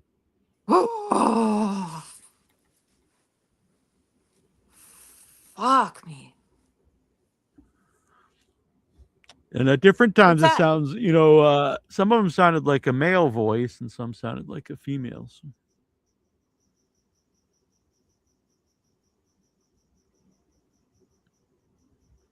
Has this happened since? Well, I know this was just last night. Just so you guys know, before I went to bed last night, the candle shut off at my bedtime. When I was getting tucked in with my dogs, the candle went up. And then, well, no, it was the night before. Last night when I was getting ready for my shoot, the candle came back on. Oh, right, yeah. And So yeah, it was 2 nights I ago. was joking with Neil, and I'm like, hey, I got some supporters here. And then when I came back, it was off. So Yeah, oh yeah, because it came back on and you took a picture. You were like the half face with with it on. Yeah. what do you guys think? What does So, everybody think? I would like to know. so Ghost Because Crusader and Latanya are pretty sure it was a no. Latanya really thinks it's a no. Latanya says a whispering no, and Ghost Crusader thinks it could be no. you guys, anybody think that it's a male? Does it sound like a male? I'm trying to figure out, Because it sounded like a male on the previous video. I know when we were watching. Um, I don't know about that. What do you guys think about that one specifically? The no, Latanya. Did you think that sounded like a male or a female whispering no?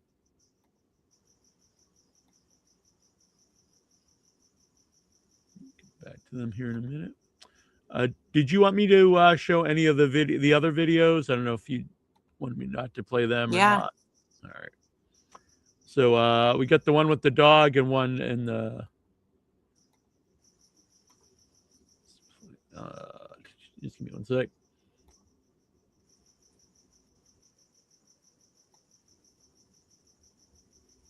Oh, was this when did I send you the video with the dogs protecting me? Yeah, yeah. Whisper sounds female to Latanya.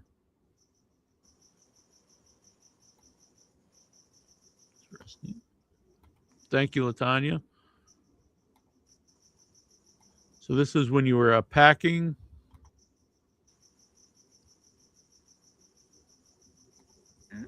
The shirts.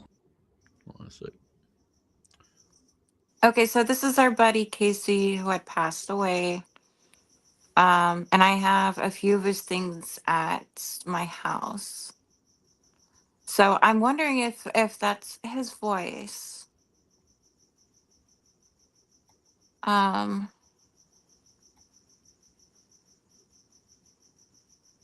gosh, I don't know.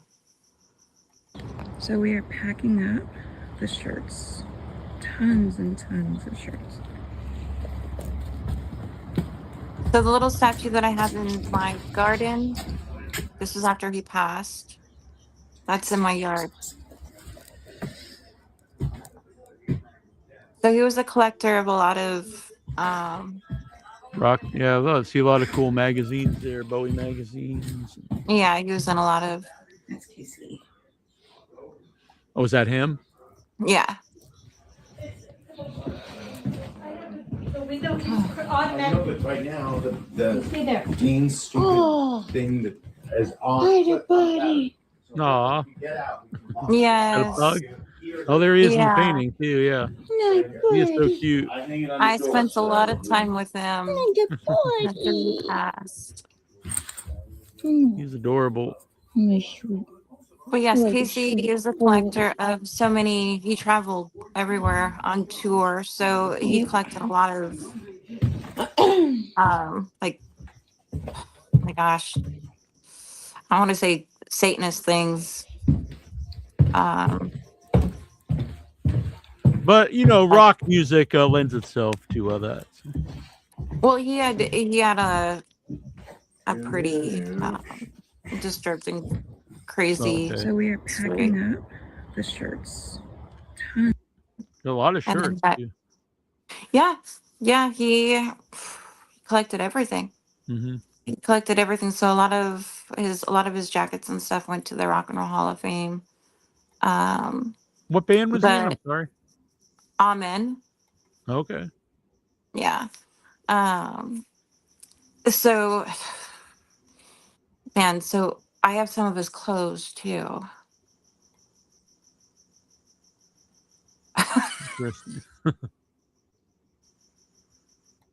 What was the dog's name? Frisbee. Frisbee. Oh, you have Frisbee. There's Frisbee. There's Frisbee. His dog's name. Yeah. Oh gosh. Oh god, I forgot the name. I forgot. I love the name Frisbee. So you have Frisbee, Goosey, and Minnie. Minnie. I used to have a Yes. cat named Minnie. So okay. Yes. Well, her name was Muneca. She was a rescue from Mexico. So I called her Minnie for short. Instead, people going, "How do you say it's Muneca?" Right. Yeah. Like just Minnie. Just call it Minnie. I'm just gonna make it so easy for everybody here. But All right. And this is should I play this that's one? from his. No, we don't have to play that one. Oh, okay. Yeah, I wasn't sure. I know some of these were just sent to me, so I'm not sure. But there's the one with I think I sent you the one with the dogs that were protecting me. They were facing the candle too. I might not have that video. It's handy here. Let me see here. Let me check I might not have uploaded that one. I thought I uploaded them all, but I may have missed that one. It's all good. It's all good. What did you guys? I don't know how many people are in the thread right here. Here's a good picture. That was my when I was prepping for my shoot. I'm like, the candle came on. I would go inside and I would peek it through my window. I'm like, it's still on. We have a lot of text here, so I'm trying to fly it through here. I have okay, so I have two I'm gonna say this. I have two candles. Okay, so I have one that's right next to the bed, and then I have one that's right next to the door. Mm-hmm. One of the candles that I have will occasionally go on that's right next to where I would have Larissa's, where I had her ashes in.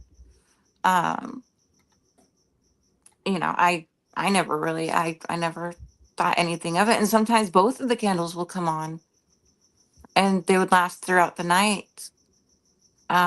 Because earlier in the show I mentioned I love my mood lighting.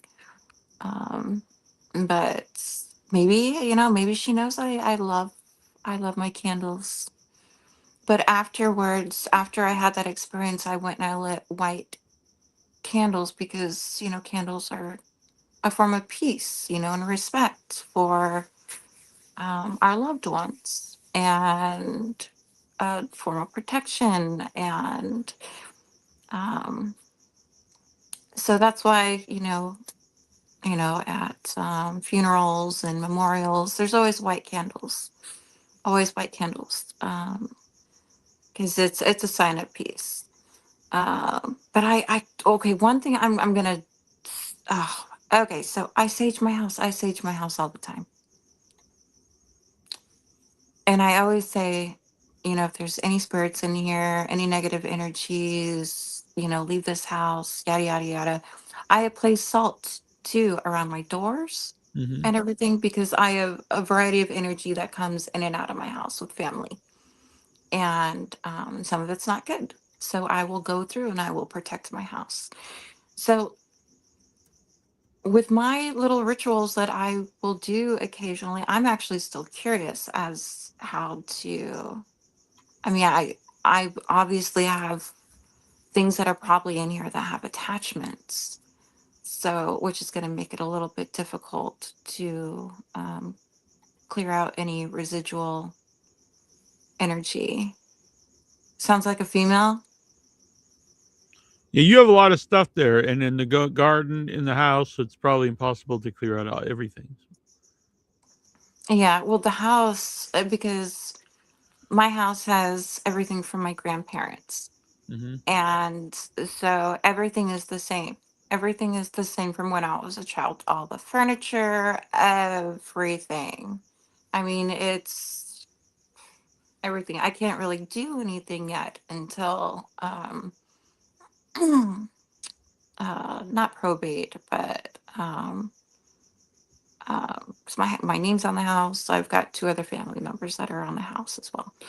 Um, but in the will, my grandparents specifically asked not for anything to change. They wanted everything to stay the same, Mhm. which kind of drives me crazy. Right, right. Were they It spiritual at all either? Like with that kind did they believe any of this kind of thing? Or My grandparents, yeah. um, my nana she's Catholic, and my grandpa was Catholic, and we have stuff from Pope Francis. We've got a lot of blessed things because my grandparents were in Secret Service with multiple different presidents. So they traveled the world. They traveled the world, but they always went to church. My Nana every Sunday always went to church. Um, but they were the most amazing people on this planet. Like, like everybody like knows my family here where I live. Um, because they were so involved in charities and helping other people. And so now that they're gone, I continue with their work and doing things. They taught me a lot. They taught me a lot about not only myself, but others and helping others and giving and all that stuff. Um, but no, they were not. They believed in the Holy Spirit. Mm-hmm. Um, and they loved to party. The hardcore Irish and Scottish, man. I mean, just Right, right. Yeah, yeah, yeah. The Irish, yeah, yeah, they definitely do. So oh yeah, oh yeah. I mean, they love to have fun. You need to do it a blessing, Ghost Crusader says. I've done blessings. How did I you did you do you have any like mentors in this kind of thing, like any family members or like once you start to get older and talk to other people? What do you mean as in mentors? Like What the idea of doing a blessing, or is this something like you would research yourself? it's something I would do myself. um because like my family just doesn't, you know, they don't really believe in Hmm. that kind of stuff. My aunt does. Um because I think it's you have to have an actual personal experience to kind of make yourself a believer. Hmm. Yeah, Just like like my Ghost dad. Crusader was saying in that video. Yeah. Like my dad, I would I would talk to him and he'd be like, they're dead. When somebody's dead, they're dead. Like there's nothing left. And that's there are people like that who have that belief of like when somebody's gone, it's gone. And Hmm. I said, our physical bodies, yeah, are gone, you know. But our spirit is what people are attached to. Our spirit is the one that lives. It's our spirit, our energy. We leave residual energies everywhere that we go. So when you walk into a room and you can be like, I swear to God, my friend was here. Because you pick up on their energy. You know Right. exactly how they feel and what they feel. So it's wherever we go, we leave that energy everywhere where we go. And if you like your house and your room, where you're at, um your energy is going to stay there because that's where you spend most of your time. This is where you have all of your things.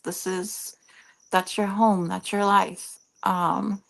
So when you're not there anymore, your energy is going to continue to stay there. So yeah, people have so many different beliefs, and I mean you can't sit there and force it on somebody to believe. And like we're talking about, it has to be something you have to experience yourself. And so Ghost Crusader wants to know what kind of blessings you've done. Well, you mentioned the sage. oh my goodness. I have not only the sage, I did the sage, frankincense, the candles, prayer for the dead. I have used blessed stuff from St. Francis with holy water um, that we have here. Um, with anything, it's, speaking your voice and saying the prayers. Um, but yeah. Let's see. A puppy salute here is Tara. I have a creepy possession story. Well, we would like to hear that at some point. Oh, oh, yeah, those are not good. No, maybe we don't want to know that. Yeah.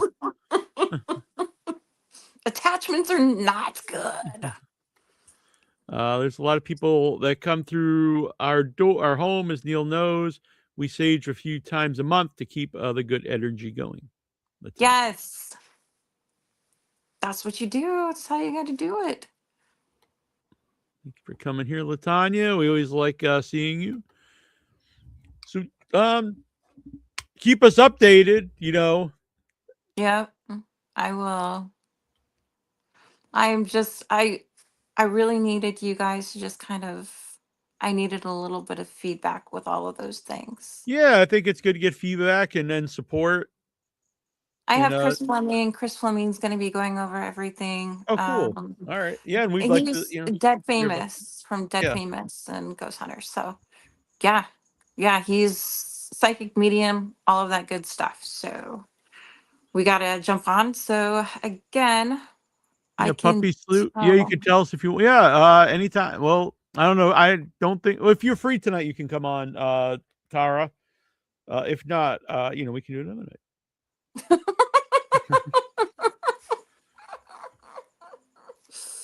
I forgot what I was gonna say. But anyways, I think my brain is just shutting down. Is All Goosey day in the morning. is Huh? Goosey named after a character from Top Gun? Yeah, goose. Yes, there was a goose and a maverick. Uh-huh. Yeah, yeah. Oh, Matt, Goose yeah. is yeah, That was goose my is my first guess, but I wasn't sure. I was like, I don't know if you're actually if you would be someone who's a Top Gun fan, but I don't know. I love That's Top Gun. immediately what I thought of when you said Goosey was Top Yeah. Gun. Oh, I love Top Gun. Unfortunately, I didn't name him the goose, so Oh, okay. but I mean it's my son, so it's we can Oh, go that's like nice. Yeah. Yeah, my last dog had over 20 years, and he came named Aldo. I don't know the history of the name, but he was owned by an old woman. She moved, and my cousin took him, and he wasn't a great guy. He was going to throw him along the road, so I took him, and I had him over 20 years, and I don't know how old he was when I had him, because she had all these sweaters already. Some of them were like hand. She did made them herself, oh my and gosh, that is so cool. yeah, he was. Yeah, I loved Aldo. So I had him and the cat, Faye, a year apart, and I had both of them over 20 years. They both passed away the same year, which was very rough. But You know what? Those seniors are the best. I gotta hands down, they are the best. The ones that are in my backyard, Alice, 19 years, 19, 20 years. oh wow, nice. She was a Basset Hound German Shepherd mix. Hmm. And then there's Cindy Beagle. What Oh up? my Hello. gosh. Ghost Hello. Crusader, Hi. first time here on the show. Yeah, first time live anywhere, I think. Oh really? All right. Yeah, I thought it would be interesting to get your take on those videos, and you mentioned blessings and Yeah, well, I didn't get the whole intro, the beginning of what you went through, like why you're feeling all this. Like, so that's the main thing. Like, why this is your house? You're hearing all this? Yeah. Yeah, in your house. Yeah, that's Yes. sad.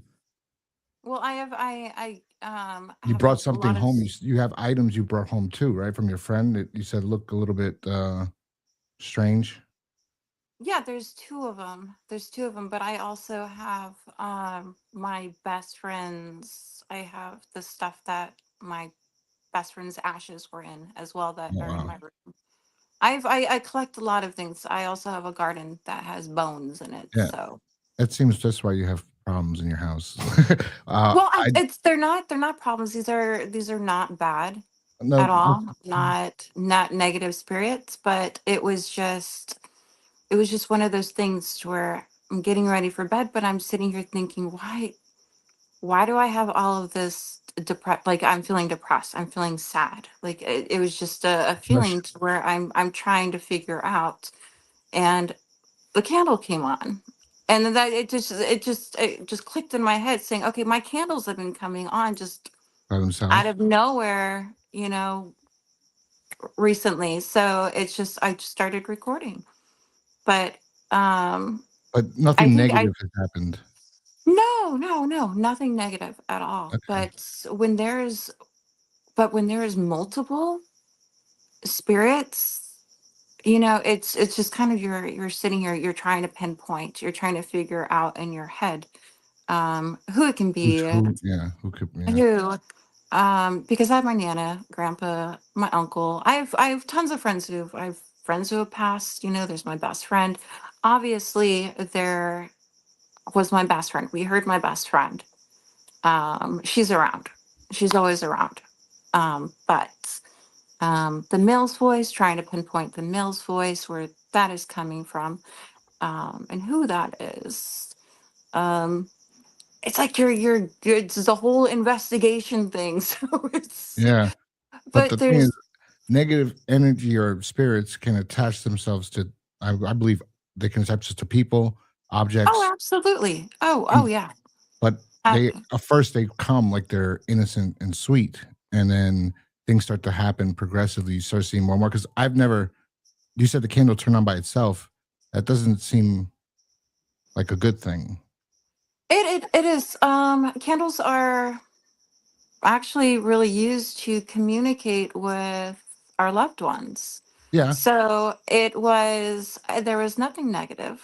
I was not feeling anything. I'm a sensitive, and I Oh, actually communicate with those who have passed. So I oh. help people connect with their loved ones. But you said you So felt like like an oppression. I felt sad. I felt sad and You depressed. when we talked about that at the beginning, Ghost, I did wonder if that was why something tried almost like maybe something was trying to Well, it was cheer telling me her up. that You know what I mean? I wasn't alone, Yeah. because there there is sadness. Mhm. Um, you know, like my best friend had a life and it Yeah. was taken from her. And so obviously there's going to be something that's there. But and then also too, when you're looking at the point of view of the other side, you don't want to see your friends sad either. Mhm. So it's just kind of, maybe it's mirroring energies. Um, but uh there's just like I know when there's negative. I absolutely know when there's a shift. I could feel it. And I will go through and I'll sage the fuck. I will say, get the fuck out. You're not fucking welcome here. I will speak, and I am fucking loud. I will do and I don't use Epsom. I use Dead Sea salt because it's pure Mhm. minerals, and it's effective. So it would go around my windows, around my doors, everywhere. You open everything up so everything goes out.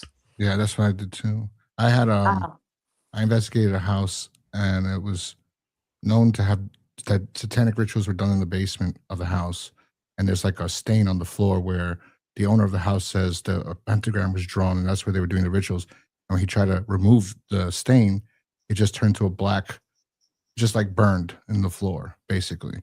The house is called the Sally House on online. It's known. Many people go there to investigate. And I said some stupid stuff that I shouldn't have said because I heard something too. Like we were doing like we were listening on this device that scans through radio frequencies. So we're listening, and it said a name that's like a demonic entity. So I think that happened, and it said something else earlier that made me like, I don't know. Also, I blacked out in the beginning about a half hour before that. yeah, So I that's no good. there was Those too much stuff energies I did in that will. house, basically. And then that after I left, my life turned to shit. Literally, one night I was sleeping and I felt a hand with like claws grab my ankle, pick it up, and throw it back down on the bed. And then Yeah, I woke up and I looked, I'm like, and my dog was looking too. And it was like he was like he woke up and he was like, "What the hell is that?" Everything, my whole, I was bad. I was in a bad. I had a bad either oppression. I believe. It was Yeah, pretty when bad. these energies attach themselves to you, they will drain your energy, your spiritual, like everything. You will feel like you are in you're spiraling, like your entire life is spiraling because of these attachments. Um, Mhm. I believe in, I say to myself all the time, I've got crystals in my house. I'm so weird with so many things. I've got dragon's breath, I've got lavender, I've got so many peace healing things in my home. Um and I do spells. I do rituals, but it's nothing like that. They're more of abundance and protection spells. um but but energies will latch, and they will, like, literally destroy your life. Oh yeah. I've had situations. I've been in those situations before, and there's been times to where twice I've had to move. Um, I moved. I had to move. I think it was because I cleansed the house, I smudged the house. I still had this thing hanging over me. My car got destroyed. My dog died. Then my grandfather died. Oh my And God. and funny enough, when I was driving back from this house, is just in Kansas. I pulled over to a rest stop to sleep. I had this craziest dream that involved my grandfather, an explosion, him in a wheelchair, and then he wasn't even that sick. And then things started happening rapidly after that, and it was just awful. It was a nightmare, and I haven't investigated any place ever again since this last investigation. I didn't even looked. Like I used to watch and be interested in it, and I got rid of everything I had. I used to collect strange things, haunted things. I used to go to I forgot what they're called, antique shops, right? And I go by and looking with the EMF detector. I go to items, and if they would give off a signal and there's no outlet behind it or anything, and I'd move it away and it'd do it, I'd say, I'm going to buy this. And I collected these things, and it was just, I had to get rid of everything. And now things are much better. But it took like yeah, 3 years, it's 3 years. you. Oh man, like you just got to really listen to your gut and intuition when you are around certain things and people, because a lot of people have a lot of attachments. Um, but um, sometimes it could be where you're at, and sometimes it'll be something that's attached to you. Yeah. So moving won't do anything, but what I have discovered and what has helped me rid attachments from my body is not just saging, but it's how would I say this? A clear head. Okay, a clear head. So when you focus on so many negative things that's going on in your life, you're going to draw negative things into your life. Yeah. So when you focus on all the right things that can go right, you will have more positive things that come into your life. So it's almost like you're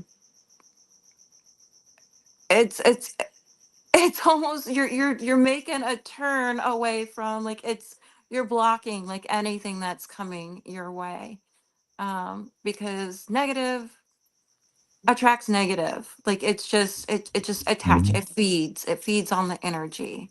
So it just, and it feeds on the weak. If it feeds on the sick.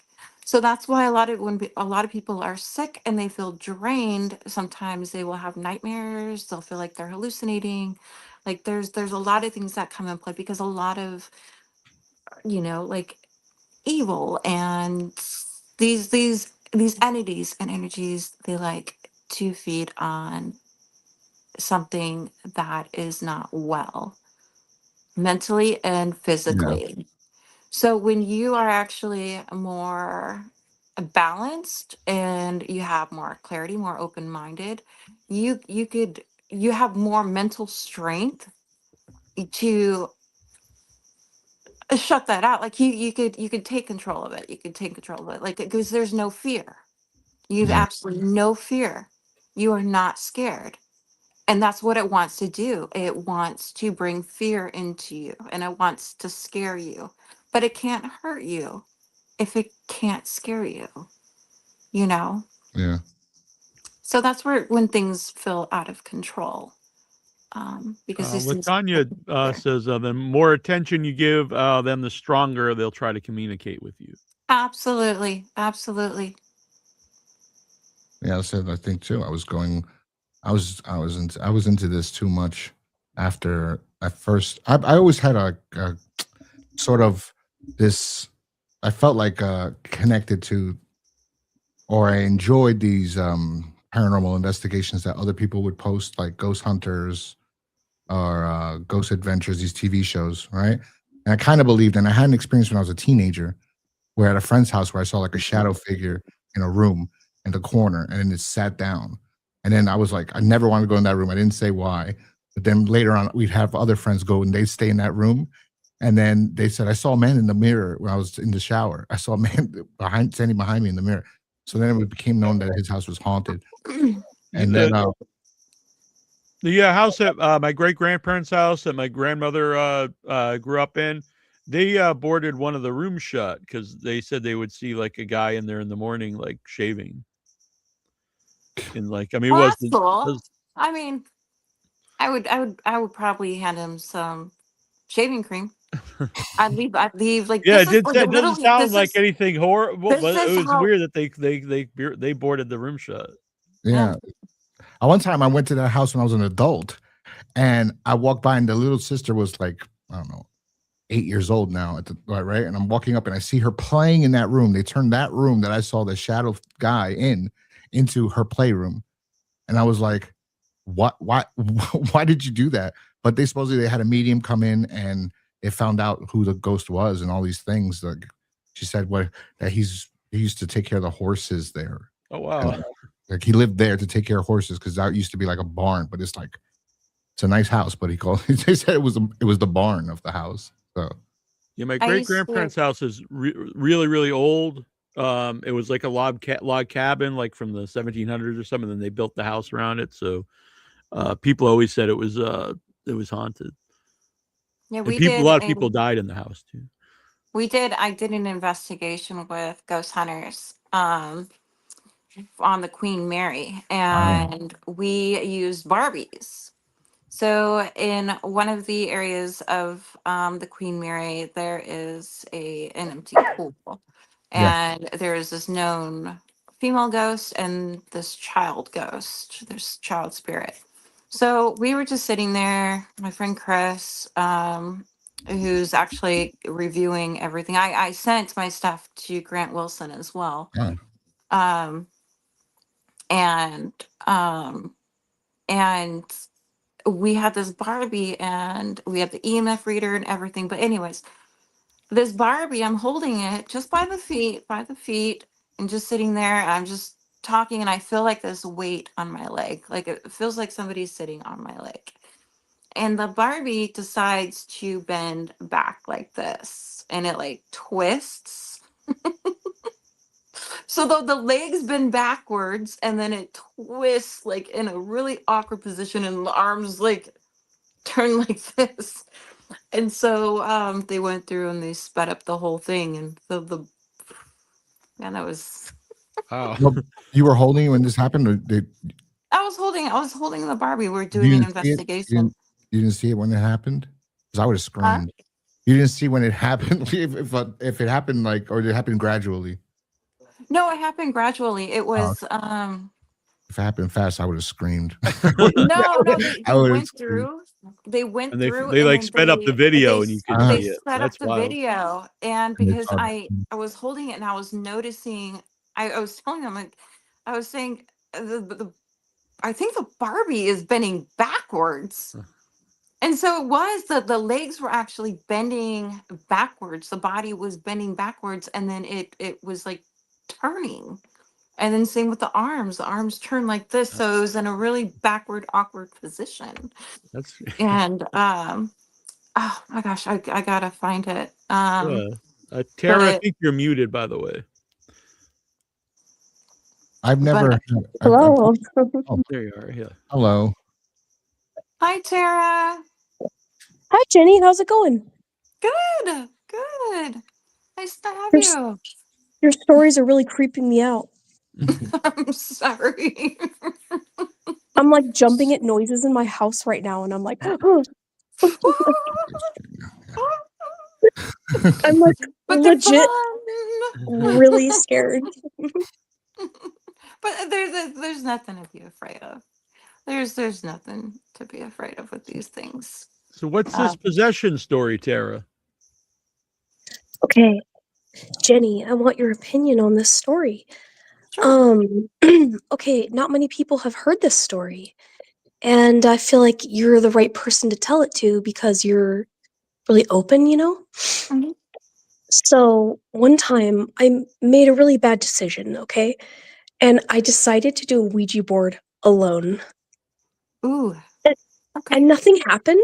Like, it didn't move, but I was like, at the time, really trying to like believe, I was like, oh, I'm gonna just go in this. I'm gonna like do this Ouija board alone. And nothing happened. And I was like, oh, okay. Oh, well, I went to bed. In the middle of the night, my family is in the living room watching TV. I just wake up and the world looks different. It looks blue and black. And I'm not wearing my clothes that I was wearing, but I'm like laying in bed and my hair looked different. And all of a sudden, I felt my body like snap up awake. And I was like not in control of it. And then I like put my legs out of bed like a robot. And I was like, in my mind, I was like laughing. So I was like, whoa, am I dreaming? Like, this is weird. And then, but I wasn't in control of my body. And then it just walked out. And it was like a mischievous spirit. Like it wasn't evil. And it put its hands, like that were my hands, around the corner. Like it was all click, click, click, click. And like did the fingers around the corner. My family was all, Tara? And they saw my fingers go around the corner. And then my head popped out and I smiled at them. And then I just went back to bed. And the Oh, next day, yeah. I thought it was a dream. I was like, oh, I had the craziest dream. And I told them, they're all, Tara, that wasn't a dream. You actually did that. Like you crawled your fingers around the corner, you popped your head out and you smiled. And then you went back and we were really creeped out. And I was like, and I was like, was I That's possessed? that sounds like sleep paralysis. I have had my son will sometimes have sleep paralysis. He'll actually get up and do things like that he won't remember. There are times where I would get up. I would get up and I will go eat something and then I'll wake up and I'll have crumbs on my face. I will like literally have cream cheese and then So you try to don't figure out like,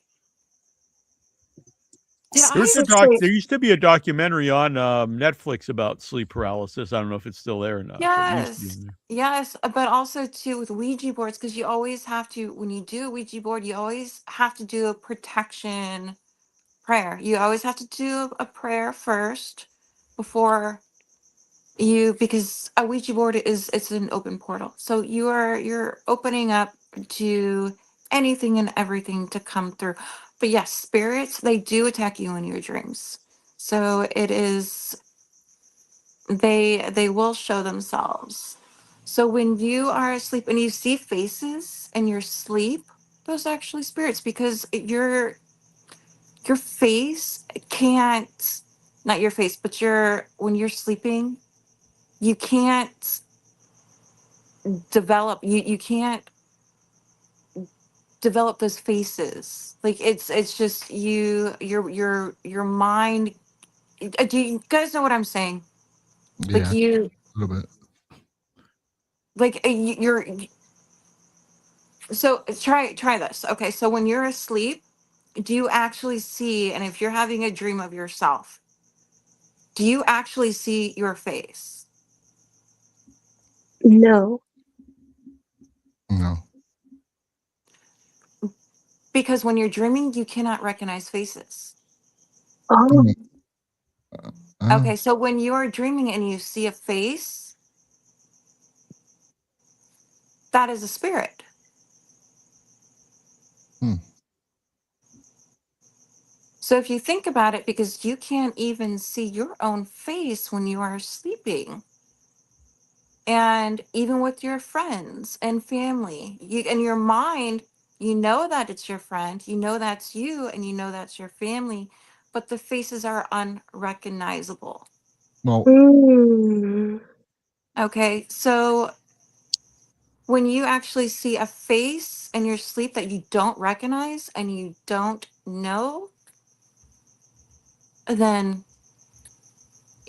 you have a few things that are trying to connect with you. But yes, a Ouija board, using a Ouija board, and then sleep paralysis, and then if you saw any faces or anything, then yeah, you definitely had something to contribute to it. Um, But That's scary. hopefully you didn't do that again. Never again. Thank you, Jenny. I appreciate your You're analysis welcome. of the situation. You made me feel way less afraid of it, so thank you. Don't be afraid. Yeah. Don't be Tara afraid. did use a Ouija board on our show live, but it was with a friend. Okay. Okay, just as long as there's somebody with you. Yeah, it was her It and can't be a Victoria. ghost friend either, okay? You can't have an imaginary friend. You have to have an actual being that's there with you. When they use the Ouija board, we say I would say we're opening like this. We're allowing you to use this to communicate with us while we're using it. But once I end up doing that, and then we use it, and then after we use it, I'd say like a closing, like you're not allowed to follow us, you're not allowed to do anything. Like once we remove our hands from this planchette, that's it. Like, and Well, there's specific prayers that you have to do. There are specific sayings that you have to do, because otherwise, if you don't say them, then you're gonna have attachments. yeah. So these are actually things that are pretty much like binded by churches and things that are used in the church as a way of Or like the St. protecting. Michael prayer. Yep. Yeah, when we go into an investigation, I would do that. But now when I use a Ouija board, which I used only twice, and it felt, I don't know how about the Ouija. I mean, I just don't understand how it works, because it always feels like either he's pushing it or moving it, the other person, and then he would say, it feels like I'm moving it, but neither one of us are doing it. You're not even supposed to be touching it. Yeah, well, It's all I put it's just as least amount of pressure on it, as long as you keep your fingers on it as possible. And I would tell him, like, look, like we're not on it. And if it moves, it moves. I don't know. I thought I caught it move one time, but it could have been a mistake or a wind or something. But funny enough, when it moved, we had a candle lit in the middle of the kitchen table, and I had a thermal camera filming us. And there's this part where, out of nowhere, where the candle is, it's just a beam of light is going straight up like heat, like if the flame from that's the energy. candle Yes. straight to the sky. Okay, so the way to read candles, is if it's a flickering candle like this, there's tension. There's tension in the air. There's an uneasy energy in the air. When the candle goes high, that means there's a lot of you have a lot of energy. There's a lot of energy. You're not alone. The candle is supposed to be the flame is supposed to be small and still. But this wasn't. That's for peace. We would see the candle flickering, but on the thermal camera, it looked like a beam of light just shot up either from the sky to where the candle was on the table, or back. Like, all I know is out of nowhere. What color was it? Yellow and red. I think I never used the that footage. I never showed it. I haven't even looked back. I see if I even have, but I don't have it. But I haven't really ever looked at it since, because I didn't want anything to do with investigating anymore. It was I had such a bad. You still do it? No, Oh. not since the last investigation. I actually heard you speaking and talking about this, and me bringing up like the first time I investigated ever, where it was like a cathartic experience, where it was a place where they used to keep the mentally disabled and but the place we've investigated where they kept the children. It was like a humongous insane asylum with basically two towns own two separate parts of this insane asylum. Like, it's so big, there's so many houses. So all the abandoned buildings, that town that owns it wouldn't let us in. So the other buildings, this town allowed us to get in there and use their building to film, and that was where they kept the children. That's what the woman told us, because it's like a rec center now, and that's where I got the voices. Leave me alone to sound like a man. I got a female voice coming out from the spirit box twice. Like, one time I was in the bathroom, I saw a reflection of a stall. The reflection was of the speaker on the spirit box. It was blue light, and I can't see. I'm like, I don't know what is that, because I didn't have the camera with me. I said, is that a mirror? Is that what? And you hear the female voice say, sit straight. Like I screamed. I went, ah, Yeah. because I heard it as clear as day. I was like, she said, sit, like sit. And then when you process everything back, about 10 minutes before, me and my friend were saying, my back is killing me. Like our backs are killing me. Oh. And then later, I didn't put it together then either. I had to, after editing it, I go, was she saying sit down? Like, cause your back, like, was she a nurse? Was it a nurse that used to be in this building helping? That's cool. It was wild. But that was like also that voice hit leave me alone. And knowing it wasn't him, knowing it wasn't me, and we're the only two in the building at all. I drove home and I looked at him. I'm like, I can't believe this is real. Like there's really something. And unless you have, and I said, no one's ever going to believe this. As long you have to have your own personal experience, and then You do. to believe. Because even if you think you believe, like I thought I believed, I wanted to paranormal investigate, and then when it happened and I heard it for real, I was like, this is crazy. Yeah. This is crazy. Yeah. This was the I mentioned earlier the doll baby I found in the woods in Salem. Ew, God, no!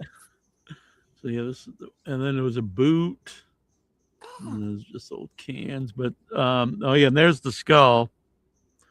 And we later found out it was a goat skull. Oh. Hell no. Oh. I think the Oh my gosh, bad energy. Dead Horse Beach is the name of the place. Why would you name a place Dead Horse Beach? I don't. Like, There must be why? I'd like to. I should look up the history of that. I mean, they There has to obviously be. want to attract people. Like, oh, what's Dead Horse Beach about? You know, like, no, thank you. I gave the girl I was with that skull, and then when we stopped talking, she like brought all my belongings over and left them in my driveway. But she left the skull too, and like teeth. And I just threw all that away. I was Oh like, my "I'm gosh, keeping it." no. I Yeah. wouldn't even pick it up. I wouldn't touch it, man. I wouldn't even look at it. No, I wouldn't. Like, Before I- oh my gosh. I mean, to even think about who the hell was like using it and around it and what the fuck they were Yeah, doing. and it was with that. It was with Oh, that. come on. That Like, baby you doll. look at it and then your brain just is just like, oh, fuck. I'm standing here. What the fuck are they going to do with me? Are they going to use my skull? Neil? Yeah, I don't have it you anymore. put yourself in these freaking situations, man. Dude. Everybody's going to be Well, like, oh, if you come to Salem, I'll show you Dead Horse Beach, or we don't have Oh to my go there. gosh. We can go somewhere else. oh, okay. you can take me to Dead Horse Beach, but All not. right. Hopefully we don't find any skulls or anything. Or if we do, you can bring them back to the garden. Yeah. Man, they're gonna be wearing all kinds of crosses, protection. Actually, no. You know Put what? yourself in a bubble, man. I have to find that because now you mentioned that. What? If I keep You have going an actual through. bubble? No, you mentioned cross because hold on a sec. Oh, hold on. Speak of cross. Hold on. There was if I keep going through these, this is like a Where's folder mine? of photos. So What is that cross? there's That's the cool. beach. But Where's this my was light? on the beach. Now this was on the beach, Oh no. and we took a bunch of pictures of it. Yeah, and it was just laying there against this big giant rock. That's And now it's upside not down. technically a cross, but it's No, definitely it's not. an upside That's- down cross by the look of it. Yeah. Was the other stuff around it? No, Is no, that it was where- just there. Yeah, it was just on the beach against this big rock. It was very big. It's like 8 feet tall. Yeah, there had to have been some crazy rituals that were going on. That is scary. I mean, if you walk in somewhere like some completely secluded, there's nobody there, and you see an upside down cross, then run. Run run for your life. Latanya would have kept the skull. Well, like I said, I gave it to the girl and she kept it for years. And then when we stopped talking and she returned all my other stuff, she also returned, I guess, just everything I gave her, including a goat skull. But I just threw that away. Okay, skulls. Okay, I Yeah. have no problem. I have no problem because I collect bones. Uh-huh. Okay, but just as long as it's something that's peaceful, that I know Mhm. that happened naturally. Mm. Okay, not something that was sacrificed. That actually went through pain. Mhm. But when I find something on the beach that is washed up, of like maybe something of natural causes, Right, right. but in your mind you don't even want to know, but you know these things were all natural. Because there ain't no fucking upside down crosses. right, And right. no baby dolls. Uh, No, like, yeah, and the thing you- was that was all together, the goat skull, the baby doll, and I think Yeah, an they were old doing a moon. ritual for sure. Mhm. If all of oh them yeah, together, they yeah. were summoning, and hexing. Can't see it here. I have this I found it on the beach. It's not a bone, but I don't know where it is. It used to just always be sitting right here.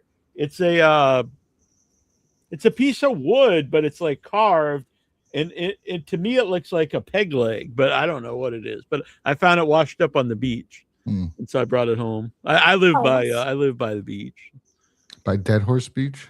No, Dead Horse Beach is in Salem. But yeah. I mean, you gotta love it. You gotta love it when you go down there and stuff, and just the most random weirdest shit just washes Yeah, up, or you yeah. find on your walks, and you sit there and you look at it like, I wonder what happened.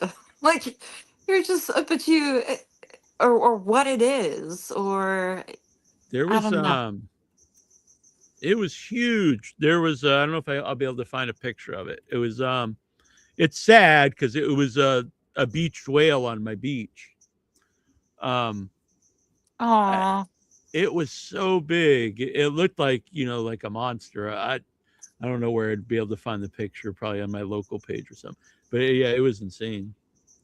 There used to be yeah, the that's tough. That is really tough to man, see something like that. I mean, we had, because when we have like the red, what is it, the red algae bloom that would go through, and our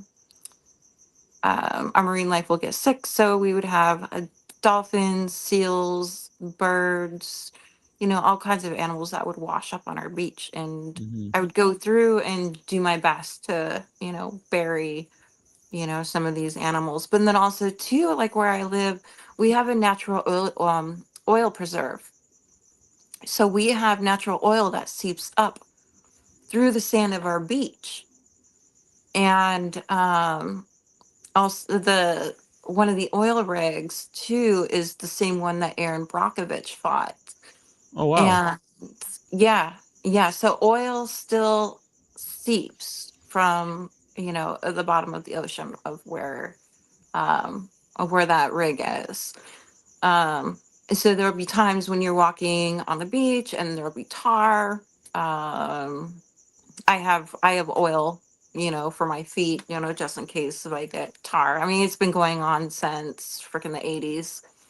But yeah, you'll find animals, that are covered in oil and tar sometimes, that have like washed up and passed away. And it's terrible.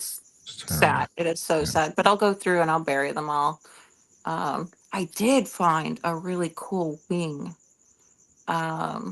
So there's this bird, this beautiful bird. It was a white bird that had like some black spots on the wings and everything, that had passed away. And I buried it. And every single time I would go down there, the wing, and the body would end up like in my path when I'm walking. I'm like, what the fuck, man? I just buried this thing. And I'd go and I'd take it, I'd go and rebury it. And I was talking to my buddy, I'm like, dude, this thing, I'm like, is this like literally a sign for me to take this wing? And Sorry about that. Mm. yeah, so I did, because I collect feathers. And this beautiful wing. I ended up just taking it. This I is took from it. the beach. The beach is about a mile from me. This isn't my picture, but this is from my local town picture. Whoa. It is like it's sad because obviously it's a dead whale, but it's also like amazing that look how small the people are here. Yeah. Oh my gosh. But what a great shot though. Mm-hmm. What did they do? What did they do with it? Did Jesus they get Christ. a bulldozer to come through Yeah, it? I 'Cause don't I don't know how they takes- cleaned it up, honestly. But I mean, this is a beach I go to all the time on my walks. You Because know, That's sometimes real. they will, yeah, it's real. after they run the Hmm. tests on it to see if there's any toxins. Yeah, I don't. But I killed it. This was a few. Yeah, this was like probably 5 or 6 years ago. I don't know. I don't. I could probably look it up what they did, but it was. Yeah, I remember when it happened. You know, and everyone went down to look at it because it was just like insane. Yeah, sometimes they'll put them back in the ocean, um, for the animals to feed. Unfortunately, Oh yeah, I see what you're saying. Yeah, yeah, yeah. I yeah, seen things washed up on that same beach. Nothing that big, but some stuff I wasn't really sure what it was. yeah. I mean, you're never prepared. You walk out to the beach and there's a fucking whale. You're like, whoa. No, it wasn't wood. It was an That's actual. It was an actual whale. It's crazy. Oh, the wood that I mentioned earlier. Yeah, I always had it right here. I don't know where it is, which is kind of weird, but I found a wood. Now, someone suggested it's a leg off a table, but I don't know, maybe it is. But to me, it looks like a peg leg. It's like the right size. I put up to like where my knee would be, and I mean, it could just be my imagination thinking it's an old like pirate peg leg, but it's like an old. let's go with peg leg. I like Yeah, the that's peg what I leg. like. That's what I like to say it is. You use it as a great costume, man. Just Yeah, exactly. attach it, just put it on your knee and be like, matey.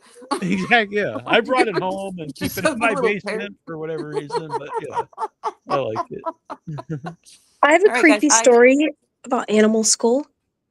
Oh, So, I used to live behind like a, federal land reserve.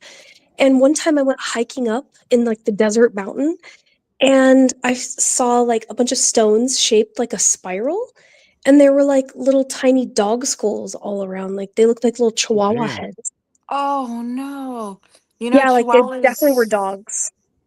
Chihuahuas, especially Chihuahuas, are known for Oh, did you take yourself out? I'm sorry. ancient, being connected to spirits. Oh, Yeah, so I know, and I was actually I poor just read a things. thing about that not too long ago. There was a rescue that rescued 40 Chihuahuas recently, and so I'm like, I gotta take all these Chihuahuas because they're so connected to the spirit world, and they're just so great with the ancestors, and Aw. oh, they're just like little pain in the asses, but. Yeah, my But, friends that the two people I make the movies with, Michael and Sophia in L.A., they rescue old they're little because they can't have big dogs in where they live, and so they get these, and they're always really old and don't have a lot of time. I couldn't do it; it'd be very sad for me, but I think it's amazing that they do it. Give them, yeah. a few years or a year, sometimes less of love. And the one they had, Rose, and it was an abused dog. So like when they first got it, it like would bite and stuff. And then it got used to them. And they warned me the first time I came because it didn't like anybody else. And Rose loved me. And they were like, you're the first person besides them that like would let hold him or hold her. They are the best. Rescues are absolutely the best. If I could have a rescue sanctuary, I most definitely would. That's my goal when I retire and out in the middle of nowhere, Mm-hmm. just have a whole bunch of rescue animals, rescue dogs. But yeah, The actor Vernon Wells, he was in Mad Max, the second one, Road Warrior, and he's been in a lot of stuff. But he rescues wolves that people like get as pets, and they realize you can't really have a wolf. And usually, what would happen is they would then kill the wolves. But I yeah, guess he owns a big, a lot of property, and he says some of them can stay together and some have to be like isolated. But I think that's really amazing that he Yeah, because rescues them. they can't go back in the wild Hmm. after they've been around people. And so yeah, it's a bit challenging. My dog Minnie, she's part wolf. She's part wolf and something else. But yeah, she's very territorial and she will bite. And she has bit people, so That's why you put Minnie away when the people come over. that's why I put Minnie away. But when she gets close to you, she's the biggest lover. She loves her humans. She loves her humans, absolutely. But yes, I gotta get to a bed soon. Yeah, Gotta we've been go almost take 3 my hours. Yeah, I doggies. thought maybe we'd only be an hour, but it's always nice catching up with you, Jenny, even if it's maybe Yes. something weird. I don't know, Thank but you. Thank you so much, you're Jenny. well. The conversations just can keep it going. There's Yeah, always so much fun things to say and talk And, about. yeah. and this No big deal. this Thank line you. made me think about the positives of when I used to investigate and wanting to go back into it. But then I don't know. It got kind of brought something out of me. So we'll see what happens. So it was nice talking to you because or Go hearing your for story it. too, Go for because it. Just it was like I could don't do be this again. scared. Yeah, you can. Don't be scared. It was Don't be terrible. scared. It's like with people, like when you have negative people and that are just like picking at you and this and that. It's the same thing with spirits. You just gotta like, Yeah. hey man, like fuck off. I like that So attitude. Yeah. it's fuck off, man. Like Well, that's let what me. led me to like that's how it was. That's what I said. And then all of a sudden all this shit happened to me. Like I went there, I'm like, F you. What do you like? I blacked out at one point. And like I thought I was out for a while. And then when I woke up, I realized like, oh my God, I just blacked out after Well, see, antagonizing. when you start actually, because when you go into a place and you immediately feel like your body is drained. When your body is drained, you start feeling nauseous or dizzy. That's when you leave. That's when you Yeah. get out because you have something that is like trying to attach itself, trying to drain you. But when you leave, you do a protection spell. You do a protection spell. You can go back in once when you feel a little bit better and you feel protected. But you always have that in your mind, and you have to go in there with mental strength of knowing that. This is what happened. I antagonized. Then I opened this thing called a Dybbuk box. Now, was it a real one? I don't know. I bought it in an antique shop, and it did have a sensor or whatever, like a reading off an EMF detector. I open in the house. I black out. I wake up and I realize I blacked out. And then on this device, we hear ha ha ha ha, a girl laugh. And I thought it was directed right at me. Like I talk shit, I blacked out, and then I realized, I opened my eyes and I realized, oh my God, it felt for me like 5 minutes. It was like Well, the last thing you, 30 you seconds. do when you go in and investigate, don't talk shit. Do not antagonize. Do not, when you go in, you're there to learn. Yeah. So for some Okay. reason, You're I'm there to normally not learn. one. You're there to listen. And what I do is I go in with an open mind to where I'm not taking any sides. So you're just kind of, if there's a negative entity, you're going in there trying to understand it. Yeah. No, I went. You This know, is the second time I went there, so I don't know why or what reason I felt like I was Why I can't remember. I have to rewatch to see what happened that made me antagonize it. After I heard the laugh, when I woke up, I was like, because if to me it was like I opened my eyes, I'm realizing I blacked out, and then it laughing like I got you. yeah, And I went, that's their intention. yeah. That's what they want to do. Then I caught a And cord go into my leg, where a month later, I felt the hand grab my ankle and slam it down. Like, I have all that. I was like, I hate that house. Like, that house. yeah, is I've hell. I've had when I did an Indian burial ground, which I had no clue was an Never. Indian burial ground, and we did a thing on a Halloween special, and with the pictures of this demon face that I caught in this video that I was taking. And later on that night when I went to bed, you know, I felt it. I felt its energy, like the air, everything. My ex-husband, like everything changed. Like everything changed because it's there to fucking cause chaos. But when I was sleeping, it felt like something slit the bottom of my foot, and I smelt the blood. Like you could smell the blood, and it stung and it hurt. And that's what they do. Yeah. That's what they Like do. They cause fear, and Yeah. they want to cause fear and chaos. Mhm. But when you go in there and you're just like, I'm not letting you. I'm sorry, man. Like I'm coming in here with peace. I'm coming in here with peace. I'm not gonna sit here. I'm not gonna cause shit. I'm here to understand.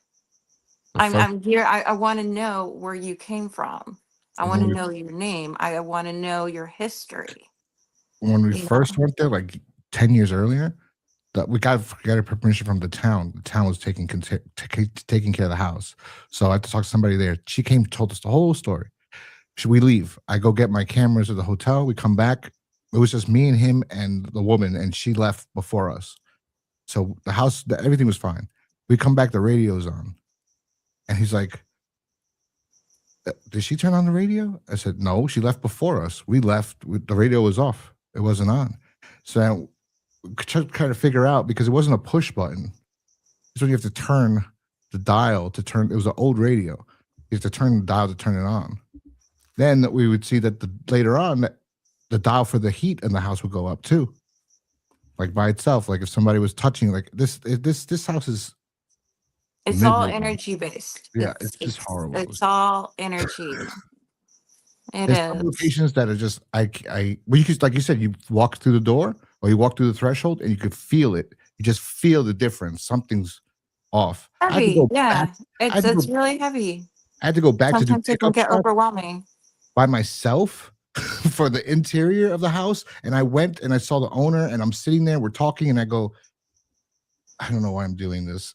And he said, what's wrong? And I'm like, I hate your house. I hate this house. He's like, it's just a house. Don't worry about it. I'm like, no. You're like, no. You don't understand. That's really creepy. You were not there. Yeah, no. It was, I told that, he just like, it's just a house, dude. I'm like, no, it's not. Like I had That's not a house. I had a different experience than what you've had. Like he's had positive experiences in his house. I did not have any positive. But you said that you went in, you started antagonizing. Well, that's the second. That's a different location. So that was the Sally house. The first time I went, I didn't antagonize, and then I don't know. We heard a fucking voice so vivid. Like if I'm in here like this, and I felt like I was a child, and then somebody sat me on a doctor's office chair, and I'm like, I said, I just want to kick my legs. I just want to kick my legs like a little kid. I felt like that. And he was in the bathroom. Right behind the bathroom is the stairs to go to that basement where they say a portal was open because of satanic rituals. He's peeing. The camera could pick up him peeing and me in the couch. It doesn't pick up the voice, but him and me both heard a voice. I pick up my hand, I look at the kitchen. It's like, for me, it sounded like it was in between the kitchen and the living room. He was behind the kitchen, in the bathroom. He said it sounded like it was behind the wall where he was using the bathroom, behind that wall. I heard like, don't do it, like that. He couldn't make out what he heard, but I was just like, he stops peeing and he goes, I just heard a man's voice, and I go, me too. Like and I'm looking right there at where I heard it, and then at the end of the night he started, and then we got sick and we threw up when we left because he was antagonizing at the end of the night. He wanted to go to the basement. We heard a knock. We heard a knock on the basement door when we were about to leave, and then he wants to go down, and I go, now it wants us, because like you've been talking all this stuff. Like now's the time to leave. Like we can't be here. You know what? I'm just waiting for somebody to say that they have shit their pants. I mean, I have not heard a story yet of somebody saying I literally fucking shit my pants. I've never heard somebody say that. I just looked up the Sally house. Though I would imagine. Who knows? Who knows? Maybe Neal, when we go to that dead horse. We're gonna go back to Dead Horse Lake or Maybe I should bring a thing of Depends. You know, like.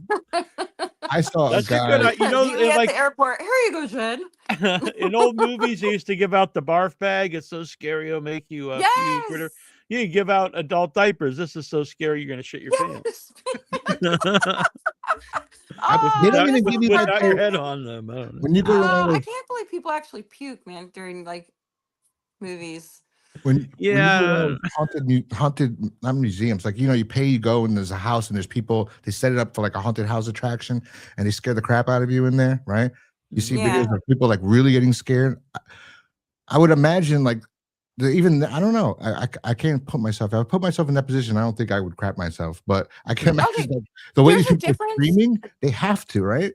Somebody's Well, had there's a difference. There's a difference of somebody jumping out and scaring the fucking shit out of you, and nothing. rather But than going into an actual haunted place and having to sit in your own silence and having to listen. No, that shit will drive you crazy. That will drive you mad.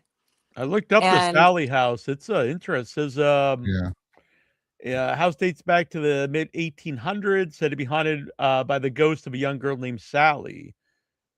Sally House is Sally, that yeah girl. commissioned by the Finney family and the home to Dr. Charles Finney. Some believe Dr. Finney practiced medicine from the house, using the bottom and he floor killed for her. surgery and examination. But she doesn't exist Ooh. technically. They couldn't find any actual proof that she existed. But the family moved in there, and they caught a lot of. This is in the 90s and the early 80s, and they got a lot of pictures that house is horrible. I hate that. That house is I could refer to as hell. I think it's hell. There's something very evil there. That made me believe like real evil exists. You can conjure these things up, and this house, and I don't know what it is. I don't know why it's pretending to be a girl. Where's it at? Atchison, Kansas. In And it Kansas? messes with your cameras. It messes. I have an infrared camera, brand Oh, new, yeah. beautiful. It has its own light. I bought extra IR lights. I put it on top of it. Battery's full. The camera's plugged into the wall. Cannot go off. Right? It's not going to go off. Yeah, they'll mess with your. IR light goes off, and then I start hearing like something's ripping in the room, like if it was a box ripping, like for like 5 minutes. Then I come on, we see that the light's off. We change it. We fix it. It's like what? That doesn't make any sense. Why is the light? I could not understand. Well, It's on. demonic spirits will come in different forms. So they can come in as a female voice, a child. They can come in as anything as they want to gain your trust and then fuck shit up. But yeah, it does not sound like anything that yeah, it sounds very demonic. Yeah, I don't know Um, what I don't know, but I don't know what it is. Like it's not. It has things it can do. People are probably listening, saying this guy's crazy. No, you have to experience it. Okay, so it does things that's not possible. And you went in not really a believer at all, right? Well, this was that by this time I believe because I already went to Okay. the insane But asylum. originally, when you started doing this, When I started doing all this, I found I was interested in it. I didn't. I thought I believed until I heard that voice. Then I really believed. I was like, whoa, this is real. Right? So then that was the positive. The cemetery I mentioned that when I looked into while I was haunted, the old caretaker there, he just retired, but I was friends with him, and he said he didn't believe any kind of ghosts or anything until he's worked there for decades. He's like 94, just retired, and he said he would wake up. Well, he would come in there in the morning, and a tombstone would be moved across the whole cemetery. And he said, people say, oh, it's kids or whatever. But he's like, these weigh like, 1,000 pounds or something. And you could see it, the mark where it was dragged. And then it goes back to the whole story that, that the bodies aren't in the right place. Yeah, and he said he would smell and he would see cigar smoke behind this one of the mausoleums, and there would be nobody there. And like, he would see that like multiple times over the decades. where's that? In it's right next to it's not Sandwich. I'm in Sandwich, Sagamore Cemetery. My ex-boyfriend was from Sandwich. Oh, really? That. Are you serious? That's where I live. I live in Sandwich. Usually I just say Cape Cod because no one believes me. I live in a town called Sandwich. Yeah. Yep. Alrighty, guys. It's All time right. to crash out. Bad We experience. are almost at Thank 3 hours. you. This has been insane. What a great one. Yeah, All and you're right. welcome back anytime, Jenny. And Oh, Ghost Crusader, thank you for having coming on. But No yeah, problem. we Yes, consider you yes. part of the show, Jenny. It was Yes. fun. It was very fun. Nice talking Thank to you, you. Jenny. Where You can too, people guys. Where can people follow you, Jenny, if you want them to? Oh, on my IG. On my IG. That's Yeah. I'm usually just on my IG. I hate Facebook. Sorry, guys. All right, no Me too. worries. Facebook too. I think that's where I I contact you. don't on answer my phone. messages on Facebook. I 'cause know there's- she never does. She never talks to me. But the IG go- is where it's at. Ghost Crusader, where can people see you? At Ghost Crusaders TV on YouTube. All right. Or All right. ghostcrusaders.com takes you there. So All right. Perfect. And Perfect. you can see me and Tara here on Without Your Head. And how about yourself, Tara? Where can people follow you? I was to say privately, but that sounds very weird. But where can they follow you if you? You can follow me on Puppies Loot. As I call it, Puppy Salute. But yeah, it's Puppies Puppy Loot. Sloot. Puppy Sloot's way more saucy. Oh, All I right. like that. It's puppies. Sounds Very good. All right. I love you guys. Love Thank you you for too. tuning in and Bye. sharing your stories. Thanks for it was watching. fun. All right. Bye, guys. How do you Bye. turn this off?